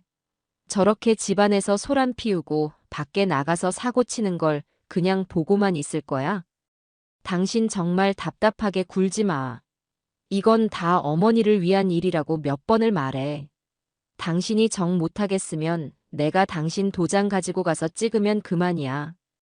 저는 문틈으로 그 모든 것을 지켜보고 들으며 제 안에 무언가가 완전히 끊어지는 것을 느꼈습니다. 이제는 더 이상 기다릴 수 없었습니다. 저 약해 빠진 아들이 완전히 며느리에게 넘어가기 전에 제가 먼저 움직여야 했습니다. 저는 그날 밤 동생에게 전화를 걸어 모든 준비가 끝났다고 알렸습니다. 그리고 제 인생을 건 마지막 반격이 시작되고 있었습니다. 며느리 정은이의 압박이 계속되자 아들 경석이는 하루하루 피가 마르는 듯한 얼굴로 변해갔습니다. 그 녀석의 마음속에서 아내에 대한 의심과 어머니에 대한 죄책감이 격렬하게 싸우고 있는 것이 눈에 보였어요. 저는 그 싸움에 종지부를 찍어줄 결정적인 한 방이 필요하다고 생각했습니다. 아들이 자신의 아내가 얼마나 무서운 사람인지 제정신으로는 상상조차 할 수 없는 악마라는 것을 제 눈으로 똑똑히 확인하게 만들어야 했습니다. 기회는 생각보다 빨리 찾아왔습니다. 그날은 정은이가 동창 모임이 있다며 아침부터 한껏 멋을 내고 집을 나선 날이었습니다. 박 씨는 여느 때처럼 소파에 앉아 텔레비전을 보며 저를 감시하고 있었고 저는 거실 구석에서 일부러 장난감을 가지고 노는 척하며 시간을 보내고 있었죠. 그때였습니다. 정은이가 거실에 두고 간 핸드폰이 요란하게 울리기 시작했습니다. 화면에는 민이라는 친구의 이름이 떠 있었어요. 박 씨가 핸드폰을 쳐다보며 중얼거렸습니다. 웬 전화야? 사모님 모임 가셨는데. 박 씨는 전화를 받을까 말까 망설이는 듯 했습니다. 저는 그 순간을 놓치지 않았습니다. 저는 자리에서 벌떡 일어나 핸드폰을 향해 달려갔습니다. 전화. 전화 왔다. 내가 받을래. 어르신. 안 돼요. 만지지 마세요. 박 씨가 놀라서 저를 말렸지만 저는 이미 통화 버튼을 누른 뒤였습니다. 그리고는 일부러 스피커폰 버튼까지 눌러버렸습니다. 전화기에서 경쾌한 여자의 목소리가 흘러나왔습니다. 여보세요? 정은아, 너 어디야?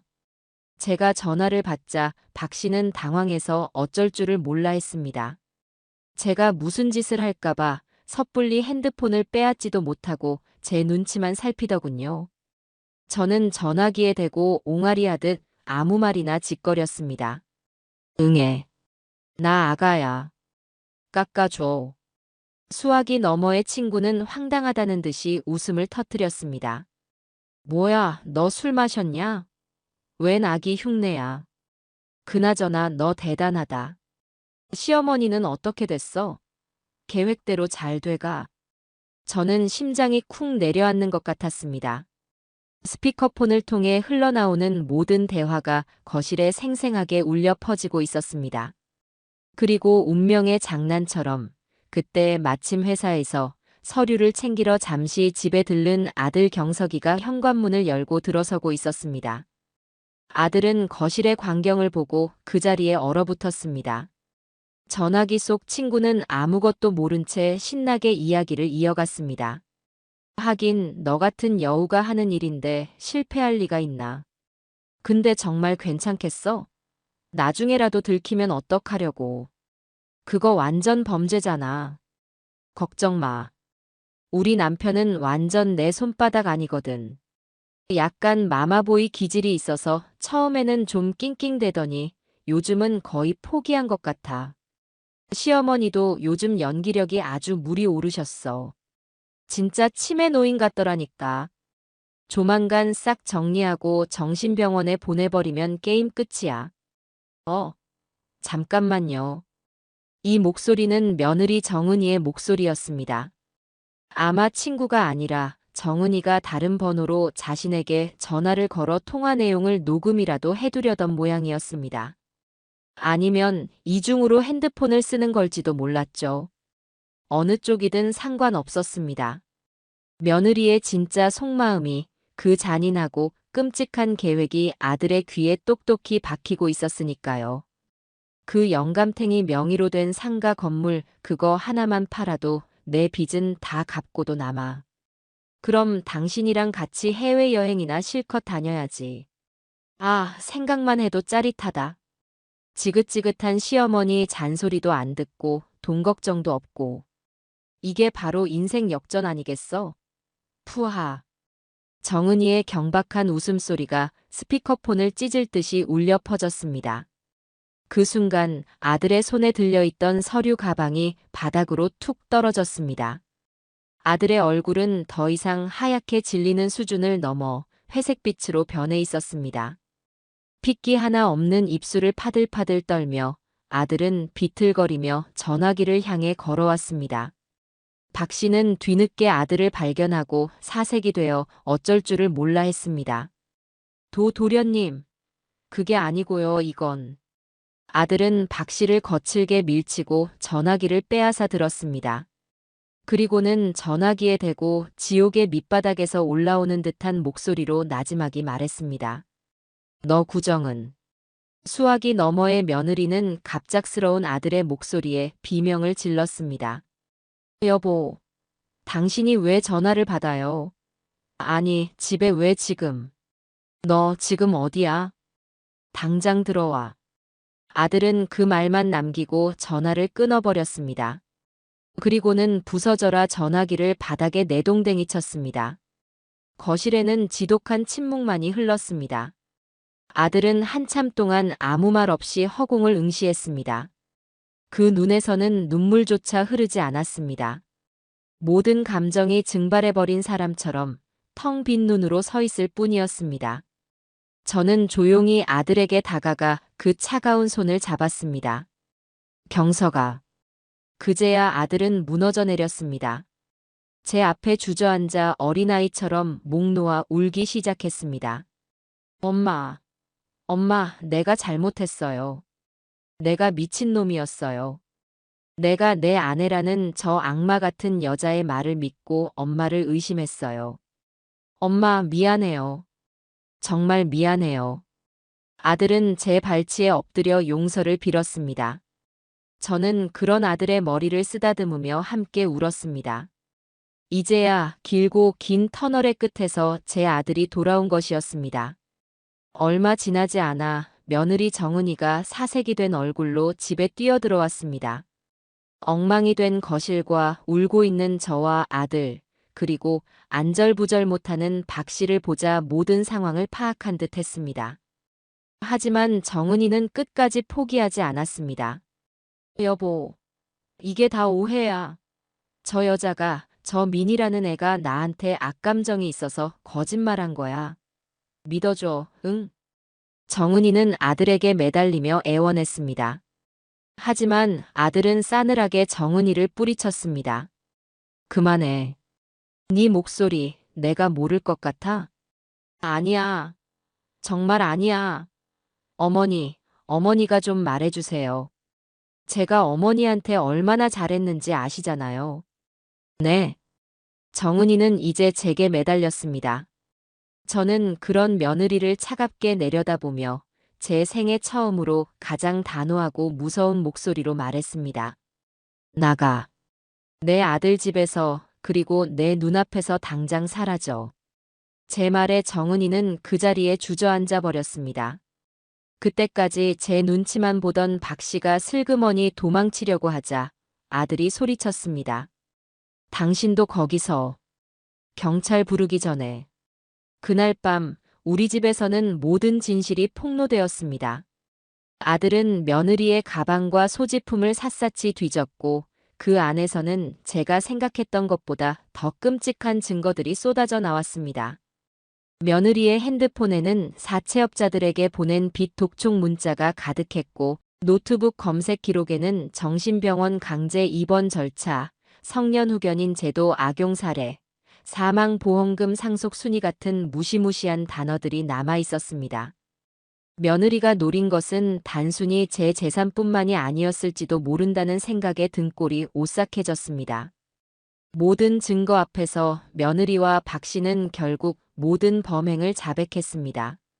정은이는 주식 투자 실패와 사치로 인해 거액의 사채를 썼고 빚 독촉에 시달리다 결국 제 재산을 노리고 이런 끔찍한 범죄를 계획했던 것이었습니다.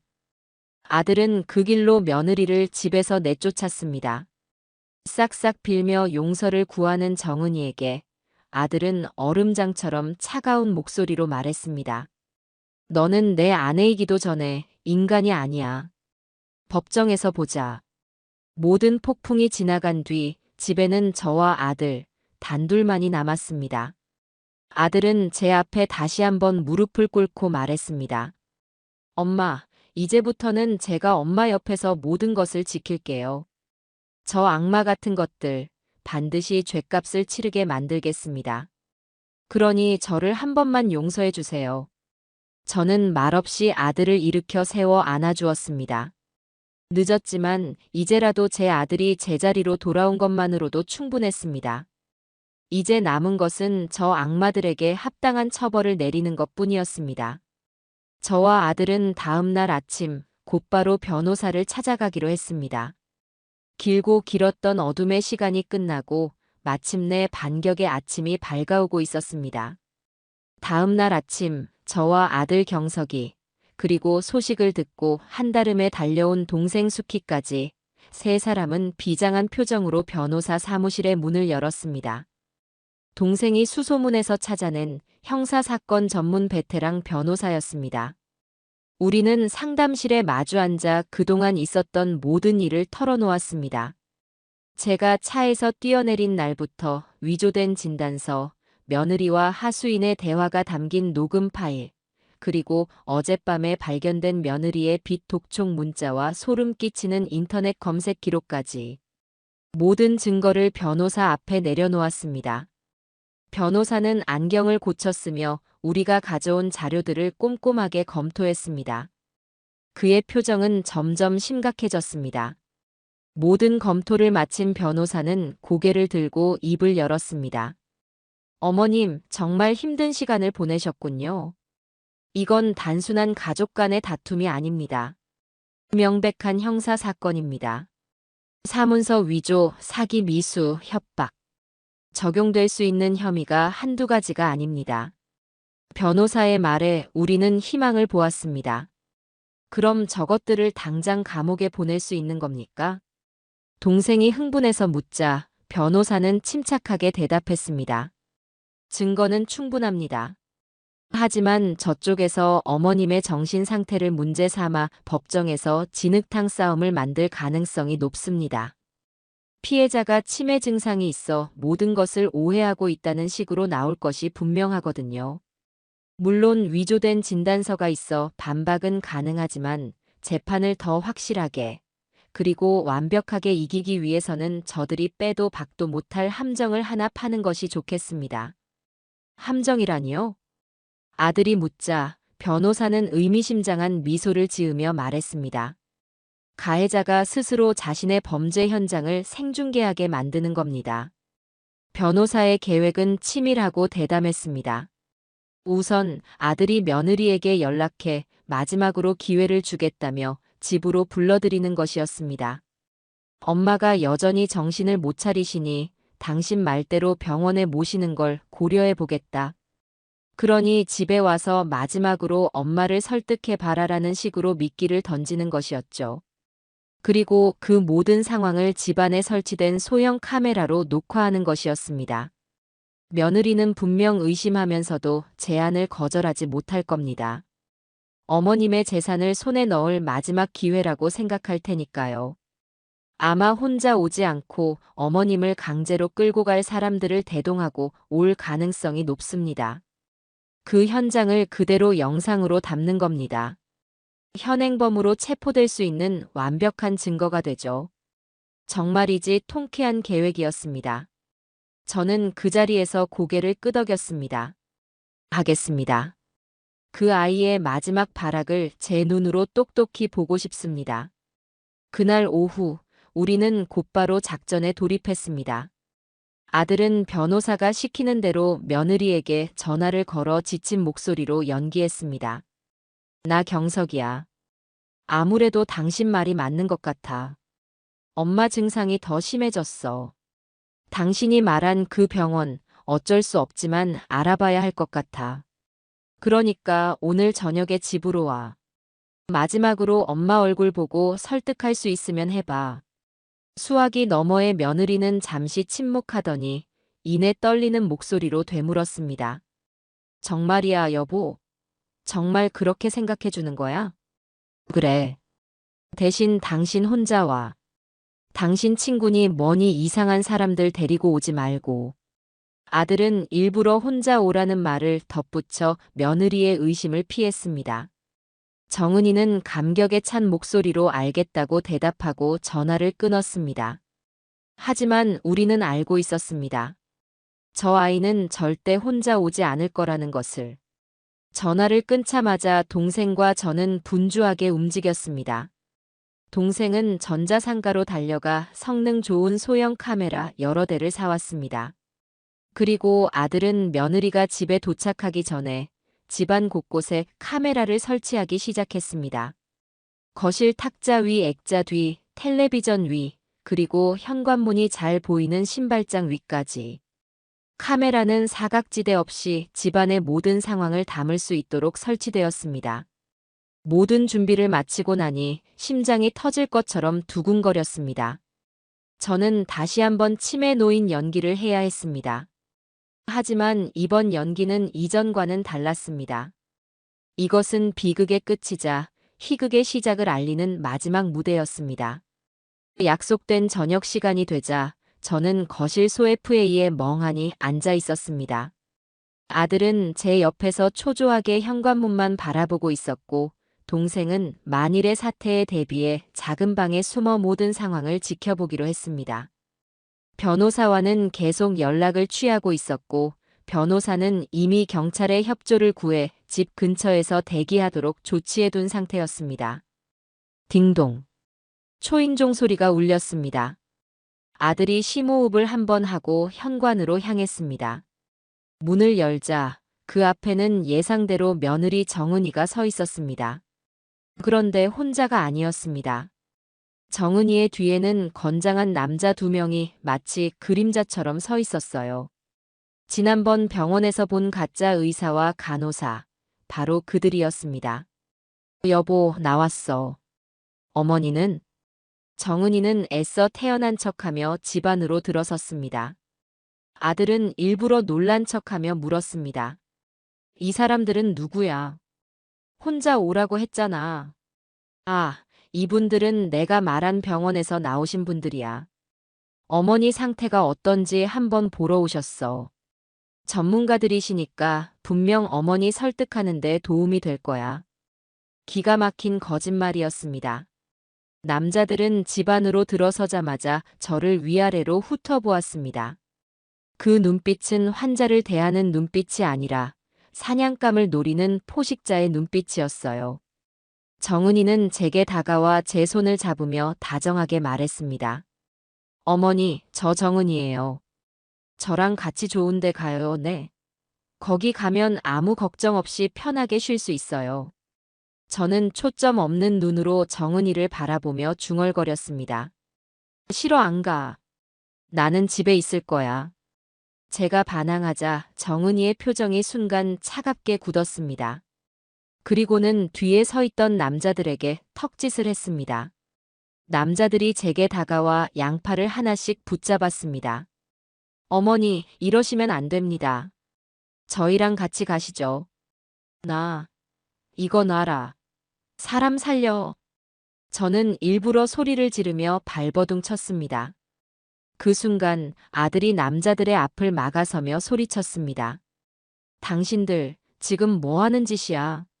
우리 엄마 몸에서 당장 손 떼. 정은이는 그런 아들을 보며 비웃음을 날렸습니다. 비켜, 여보. 당신도 동의한 일이잖아. 이제 와서 왜 이래? 이 모든 게 다 어머니를 위한 일이라고. 당신도 알잖아. 닥쳐. 네 그 더러운 입으로 우리 엄마 이름 들먹이지 마. 아들이 소리치며 남자들에게 달려들려 하자 다른 한 명이 아들의 몸을 거칠게 붙잡았습니다. 집안은 순식간에 아수라장이 되었습니다. 저는 남자들의 손에 붙들려 현관문 쪽으로 질질 끌려나갔습니다. 바로 그때였습니다.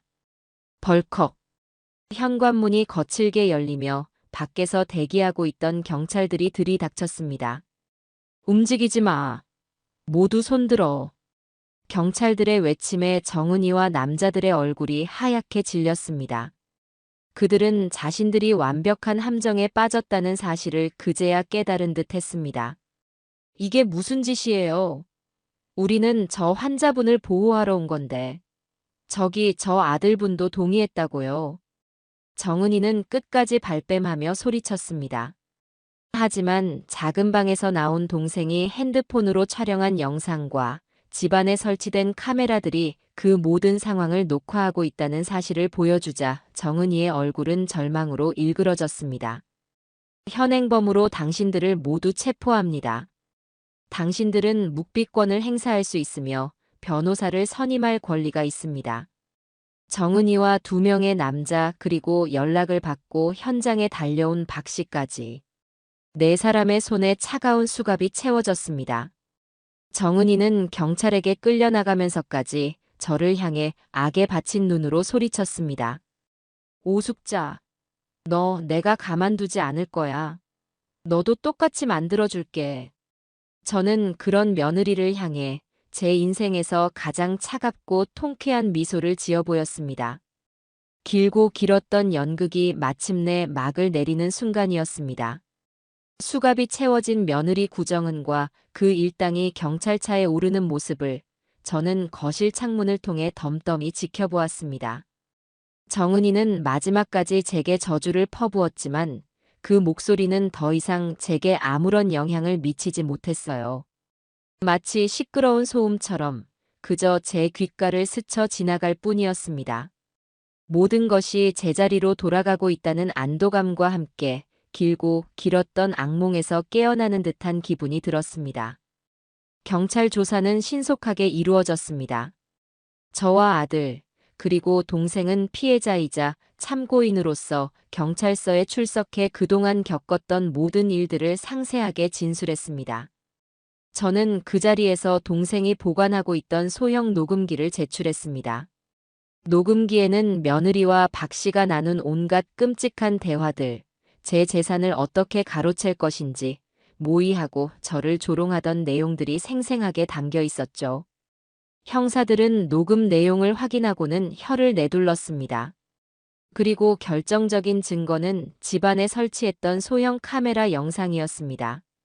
영상 속에는 며느리가 건장한 남자들을 이끌고 들어와 저를 강제로 끌고 나가려던 모습, 그리고 그것을 막아서는 아들과 몸싸움을 벌이는 장면까지 범죄의 모든 과정이 한 편의 영화처럼 생생하게 기록되어 있었습니다. 이 증거들 앞에서 며느리 일당은 더 이상 발뺌할 수 없었습니다. 하지만 구정은이라는 여자는 제가 생각했던 것보다 훨씬 더 질기고 악독한 인간이었습니다. 취조실에서도 그녀는 끝까지 자신의 범행을 부인하며 모든 것이 저의 망상과 오해에서 비롯된 일이라고 주장했습니다. 저희 어머니, 지금 정신이 온전치 않으세요. 제가 효도하는 마음으로 좋은 병원에 모시려고 했던 건데 그걸 오해해서 이런 소동을 벌이시는 거라고요. 저 영상도 다 짜깁기 된 거예요. 저 남자들은 병원 직원들이 맞고요. 정은이는 눈물을 쏟아내며 자신이 억울한 피해자인 것처럼 연기했습니다. 하지만 그녀의 연기는 더 이상 통하지 않았습니다. 변호사가 증거로 제출한 위조된 진단서와 그 진단서를 발급한 적이 없다는 정신과 원장의 공식적인 진술서가 그녀의 모든 주장을 거짓으로 만들었으니까요. 함께 체포된 남자들과 요양보호사 박 씨도 자신들의 형량을 줄이기 위해 모든 사실을 실토하기 시작했습니다. 그들은 구정은이 돈을 주며 자신들을 고용했고 멀쩡한 사람을 정신병원에 집어넣으려 했다는 사실을 모두 자백했습니다. 궁지에 몰린 정은이는 결국 이성을 잃고 취조실에서 난동을 부렸습니다. 저를 향해 입에 담지 못할 욕설을 퍼붓고 모든 것이 제 탓이라며 악을 쓰는 모습은 그야말로 발악에 가까웠습니다. 저는 그 모든 과정을 유리창 너머에서 조용히 지켜보았습니다. 며느리에 대한 일말의 연민도 동정심도 느껴지지 않았습니다. 그저 한 인간이 자신의 탐욕 때문에 어디까지 추락할 수 있는지를 목격하는 씁쓸함만이 남았을 뿐입니다. 경찰 조사를 통해 며느리의 실체는 더욱 적나라하게 드러났습니다. 그녀는 아들 몰래 여러 개의 대포 통장을 만들어 사용하고 있었고 사채업자뿐만 아니라 여러 명의 지인들에게도 거액의 돈을 빌려 갚지 않은 상태였습니다. 심지어 아들의 이름까지 도용해 대출을 받으려 했던 정황도 포착되었습니다. 그녀의 삶은 밑빠진 독처럼 거짓과 빚으로 얼룩져 있었습니다. 제가 아니었다면 제 아들 경석이의 인생까지 송두리째 삼켜버렸을지도 모를 일이었습니다. 며느리가 유치장에 구속되었다는 소식이 들려오자 며칠 뒤 예상했던 사람들이 저희 집을 찾아왔습니다. 바로 저의 사돈, 그러니까 정은이의 부모였습니다. 그들은 과일 바구니를 들고 현관 앞에 서서 어색한 얼굴로 제게 인사를 건넸습니다. 사부인 드릴 말씀이 있어서 찾아왔습니다. 저는 그들을 집 안으로 들이지 않고 현관문 앞에서 차갑게 맞았습니다. 아들도 제 옆에 서서 싸늘한 눈으로 그들을 노려보았죠. 사돈 내외는 잠시 머뭇거리더니 이내 제 앞에 털썩 무릎을 꿇었습니다.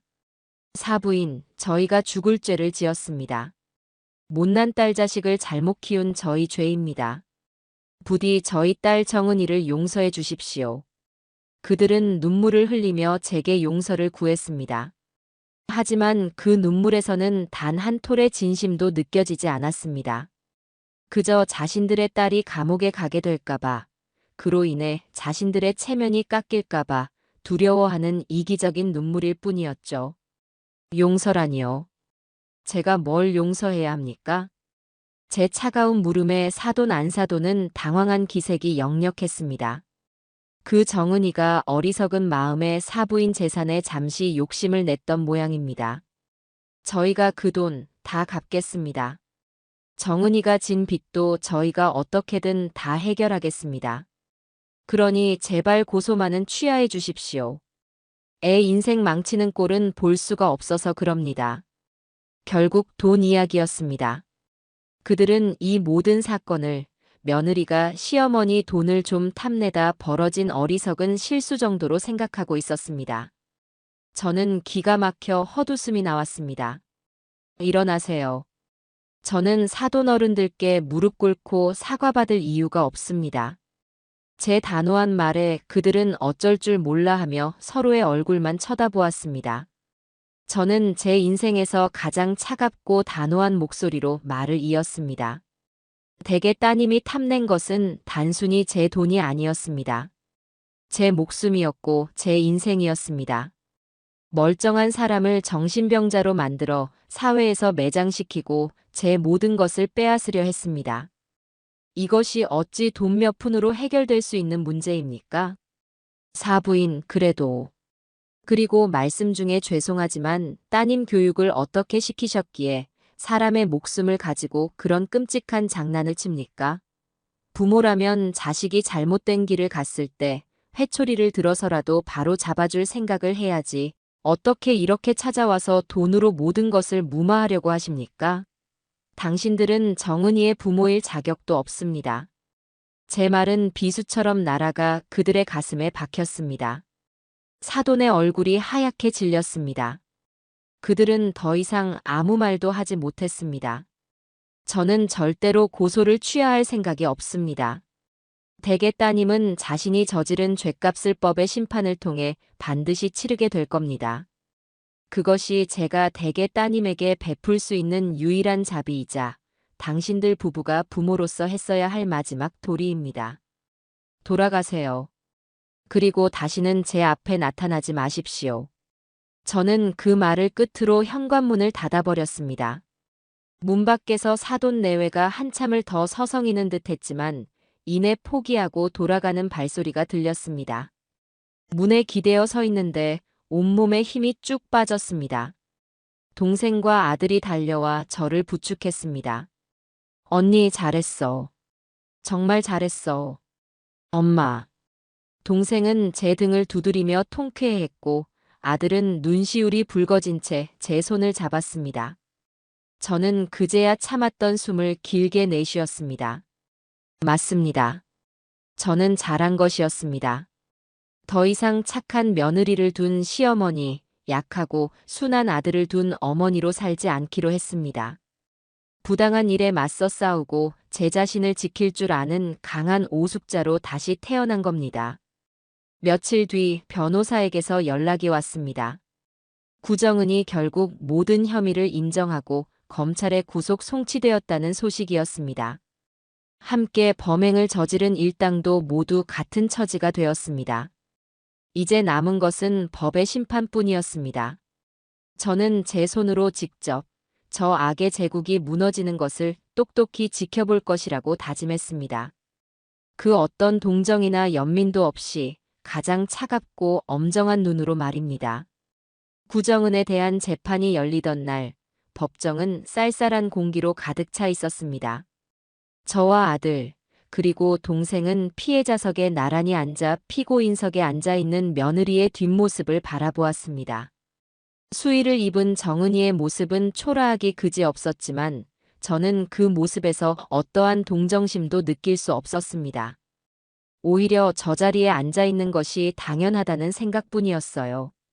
박 씨를 비롯한 공범들도 고개를 푹 숙인 채 나란히 앉아 있었습니다. 재판은 일사천리로 진행되었습니다. 검사는 며느리의 죄목을 하나하나 열거하며 그녀가 얼마나 치밀하고 악의적으로 범행을 계획했는지 설명했습니다.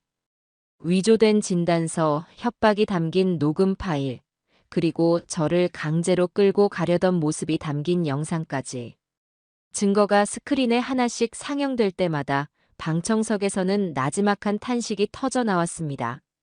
증인 신문이 시작되었습니다. 가장 먼저 증인석에 선 것은 진단서를 위조당한 정신과 원장이었습니다.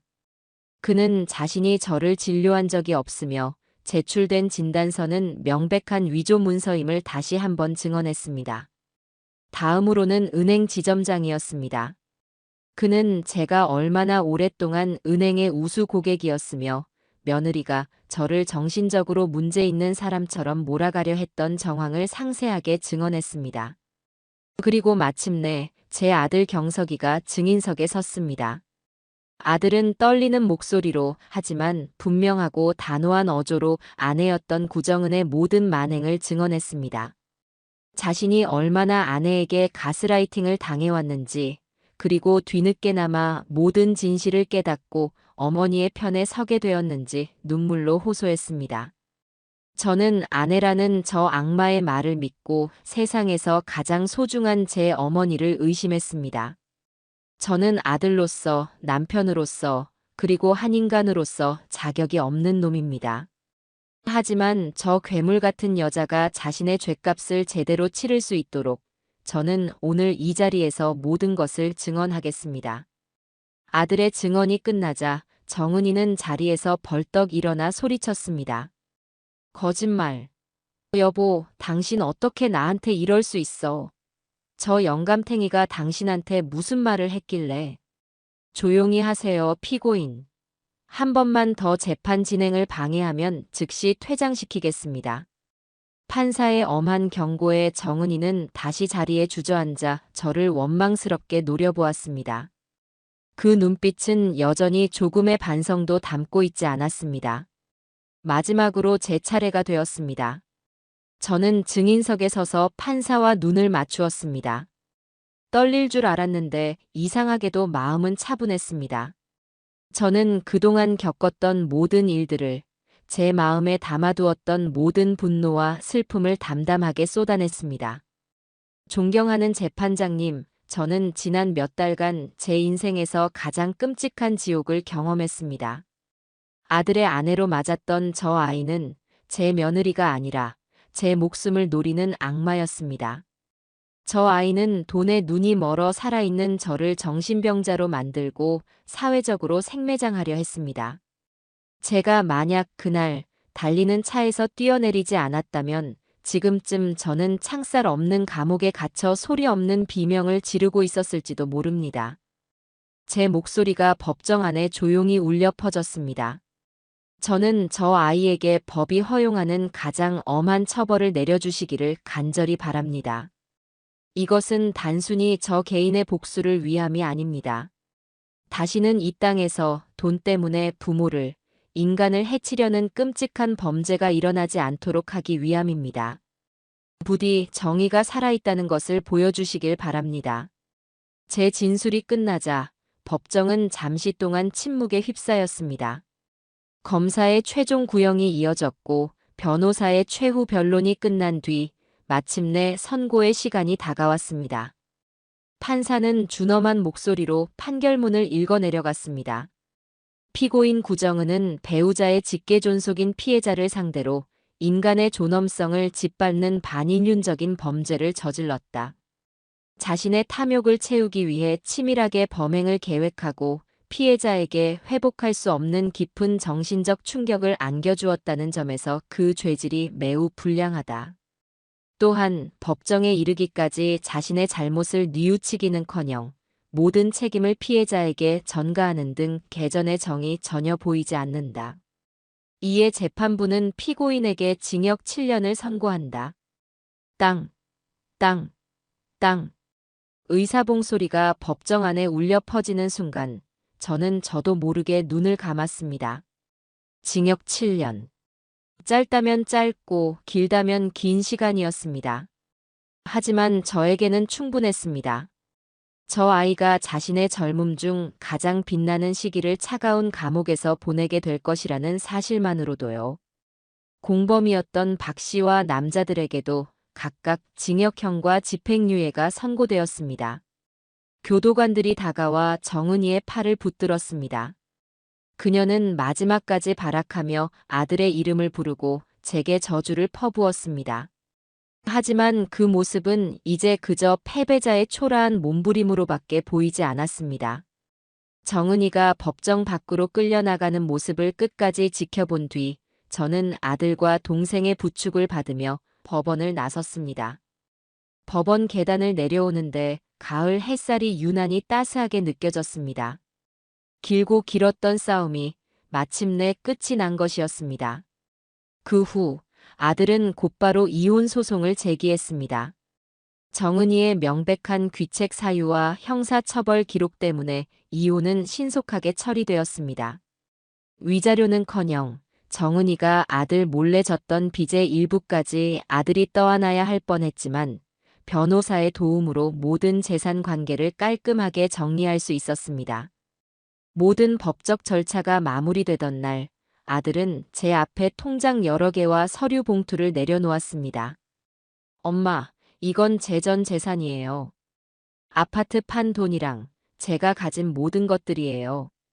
엄마한테 평생 용서받을 수 없는 죄를 지었으니 이걸로라도 아주 조금이라도 갚고 싶어요. 저는 이제 아무것도 필요 없어요. 저는 아들이 내민 서류 봉투를 말없이 집어들었습니다. 그리고는 아들이 보는 앞에서 그 봉투를 반으로 쭉 찢어버렸습니다. 엄마, 필요 없다. 너는 네 인생을 살고 나는 내 인생을 살면 되는 거야. 내가 너한테 바라는 건 네 돈이 아니야. 네가 이 일을 교훈 삼아 앞으로는 사람 보는 눈을 기르고 누구에게도 휘둘리지 않는 단단한 사람으로 살아가는 거. 그거 하나면 된다. 아들은 제 말에 고개를 숙인 채 눈물을 뚝뚝 흘렸습니다. 저는 찢어진 서류를 쓰레기통에 버리고 아들의 어깨를 두드려 주었습니다. 이제 다 끝났다. 우리도 새로 시작해야지. 저는 아들과 함께 살던 끔찍한 기억이 깃든 그 집을 처분하기로 마음먹었습니다. 과거의 상처와 원망을 모두 그 집에 남겨두고 새로운 곳에서 새로운 삶을 시작하고 싶었습니다. 아들은 아무 말 없이 제 결정에 따라주었습니다. 우리는 함께 부동산에 집을 내놓고 새로운 보금자리를 찾아 나섰습니다. 그것은 단순한 이사가 아니라 과거의 어둠과 완벽하게 작별하고 빛을 향해 나아가는 우리 모자의 새로운 시작을 알리는 의식이었습니다. 집이 팔리고 저는 제 명의로 된 작은 상가 건물 근처에 아담한 아파트 한 채를 얻었습니다. 평생을 넓은 주택에서 살다가 작은 아파트로 오니 처음에는 조금 어색했지만 이내 제 마음은 더할 나위 없는 평화로움으로 가득 찼습니다. 이곳은 온전히 저만의 공간이었으니까요. 더 이상 누구의 눈치도 볼 필요 없고 누구의 감시도 받지 않아도 되는 저만의 안전한 요새였습니다. 아들 경석이는 처음에는 제 아파트 근처에서 같이 살면 안 되겠냐고 조심스럽게 물어왔습니다. 하지만 저는 단호하게 고개를 저었습니다. 아니다. 너는 너대로 독립해서 살아야 한다. 이제 너도 다 큰 성인인데 언제까지 엄마 치마폭에 쌓여서 살래? 스스로의 힘으로 일어서는 법을 배워야 해. 저는 아들에게는 회사 근처에 작은 전셋집을 얻을 수 있는 돈을 지원해 주었습니다. 그 이상은 해주지 않았어요. 아들이 제게 평생 빚진 마음으로 사는 것을 원치 않았습니다. 아들은 제 깊은 뜻을 알아차렸는지 눈물을 글썽이며 몇 번이고 제게 고맙다고 그리고 죄송하다고 말했습니다. 그렇게 우리 모자는 아름다운 독립을 시작했습니다. 혼자가 된 제 삶은 놀라울 정도로 자유롭고 활기찼습니다. 저는 가장 먼저 젊은 시절부터 배우고 싶었지만 먹고 사느라 엄두도 내지 못했던 그림을 배우기 시작했습니다. 동네 문화센터에 유화반에 등록했는데 비슷한 연배의 친구들과 함께 캠퍼스에 색을 채워나가는 시간이 그렇게 즐거울 수가 없었어요. 처음에는 삐뚤빼뚤 엉망이었던 제 그림은 시간이 지날수록 제법 그럴듯한 모양새를 갖추어 갔습니다. 저는 제가 그린 풍경화들을 제 아파트 거실 벽에 하나씩 걸어두었습니다. 그 그림들은 제 새로운 삶을 증명하는 훈장과도 같았습니다. 동생 수키와는 그 어느 때보다 더 가깝게 지냈습니다. 우리는 함께 기차를 타고 전국 방방곡곡으로 여행을 다녔습니다. 경치 좋은 바닷가에 가서 회도 실컷 먹고 단풍이 곱게 물든 산에 올라가 소리도 마음껏 질러보았습니다. 동생은 제 사진을 100장도 넘게 찍어주며 말했습니다. 언니, 요즘 얼굴이 너무 좋아졌어. 꼭 10년은 젊어진 것 같아. 동생의 말은 사실이었습니다. 제 얼굴을 뒤덮고 있던 그늘과 주름이 사라지고 그 자리에는 웃음과 편안함이 자리 잡기 시작했습니다. 저는 더 이상 누구의 아내, 누구의 어머니가 아닌 오롯한 오숙자라는 제 이름으로 된 삶을 살고 있었습니다. 아들은 주말마다 제 집에 들렀습니다. 올 때마다 제가 좋아하는 과일이나 반찬거리를 양손 가득 사들고 와서는 집안 청소를 도와주고 어깨를 주물러 주었습니다. 예전처럼 저에게 의지하려 들거나 과거의 일에 대해 구질구질하게 사과하지도 않았습니다. 그저 묵묵히 그리고 진심으로 저를 위하는 마음을 행동으로 보여주었죠. 우리의 관계는 과거의 상처를 딛고 훨씬 더 건강하고 단단한 모습으로 회복되고 있었습니다. 그러던 어느 주말, 아들은 조금은 쑥스러운 얼굴로 한 아가씨를 제게 소개했습니다. 엄마, 인사드려. 내 여자친구야. 아들의 옆에 서 있는 아가씨는 화려하게 예쁘지는 않았지만 참 선하고 소박한 인상이었습니다. 구정은과는 모든 면에서 정반대의 사람이었죠. 아가씨는 제게 공손하게 인사를 하며 직접 구워왔다는 쿠키를 건넸습니다. 우리는 셋이서 함께 저녁 식사를 했습니다. 제가 차린 소박한 된장찌개와 나물 반찬이었지만 식탁에는 웃음꽃이 떠나지 않았습니다. 아들은 예전보다 훨씬 더 밝고 편안한 얼굴이었고 그런 아들을 바라보는 제 마음도 한없이 따뜻해졌습니다. 식사를 마치고 저는 아들과 아가씨가 나란히 부엌에서 설거지하는 뒷모습을 가만히 바라보았습니다. 두 사람이 함께 있는 풍경이 참 보기 좋았습니다.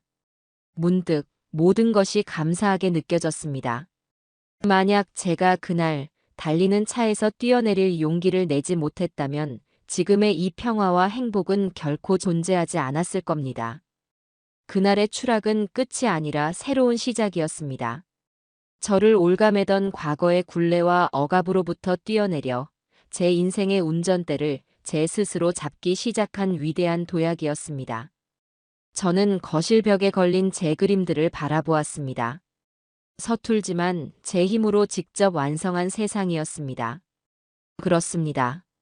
제 인생의 주인은 바로 저 오숙자였습니다.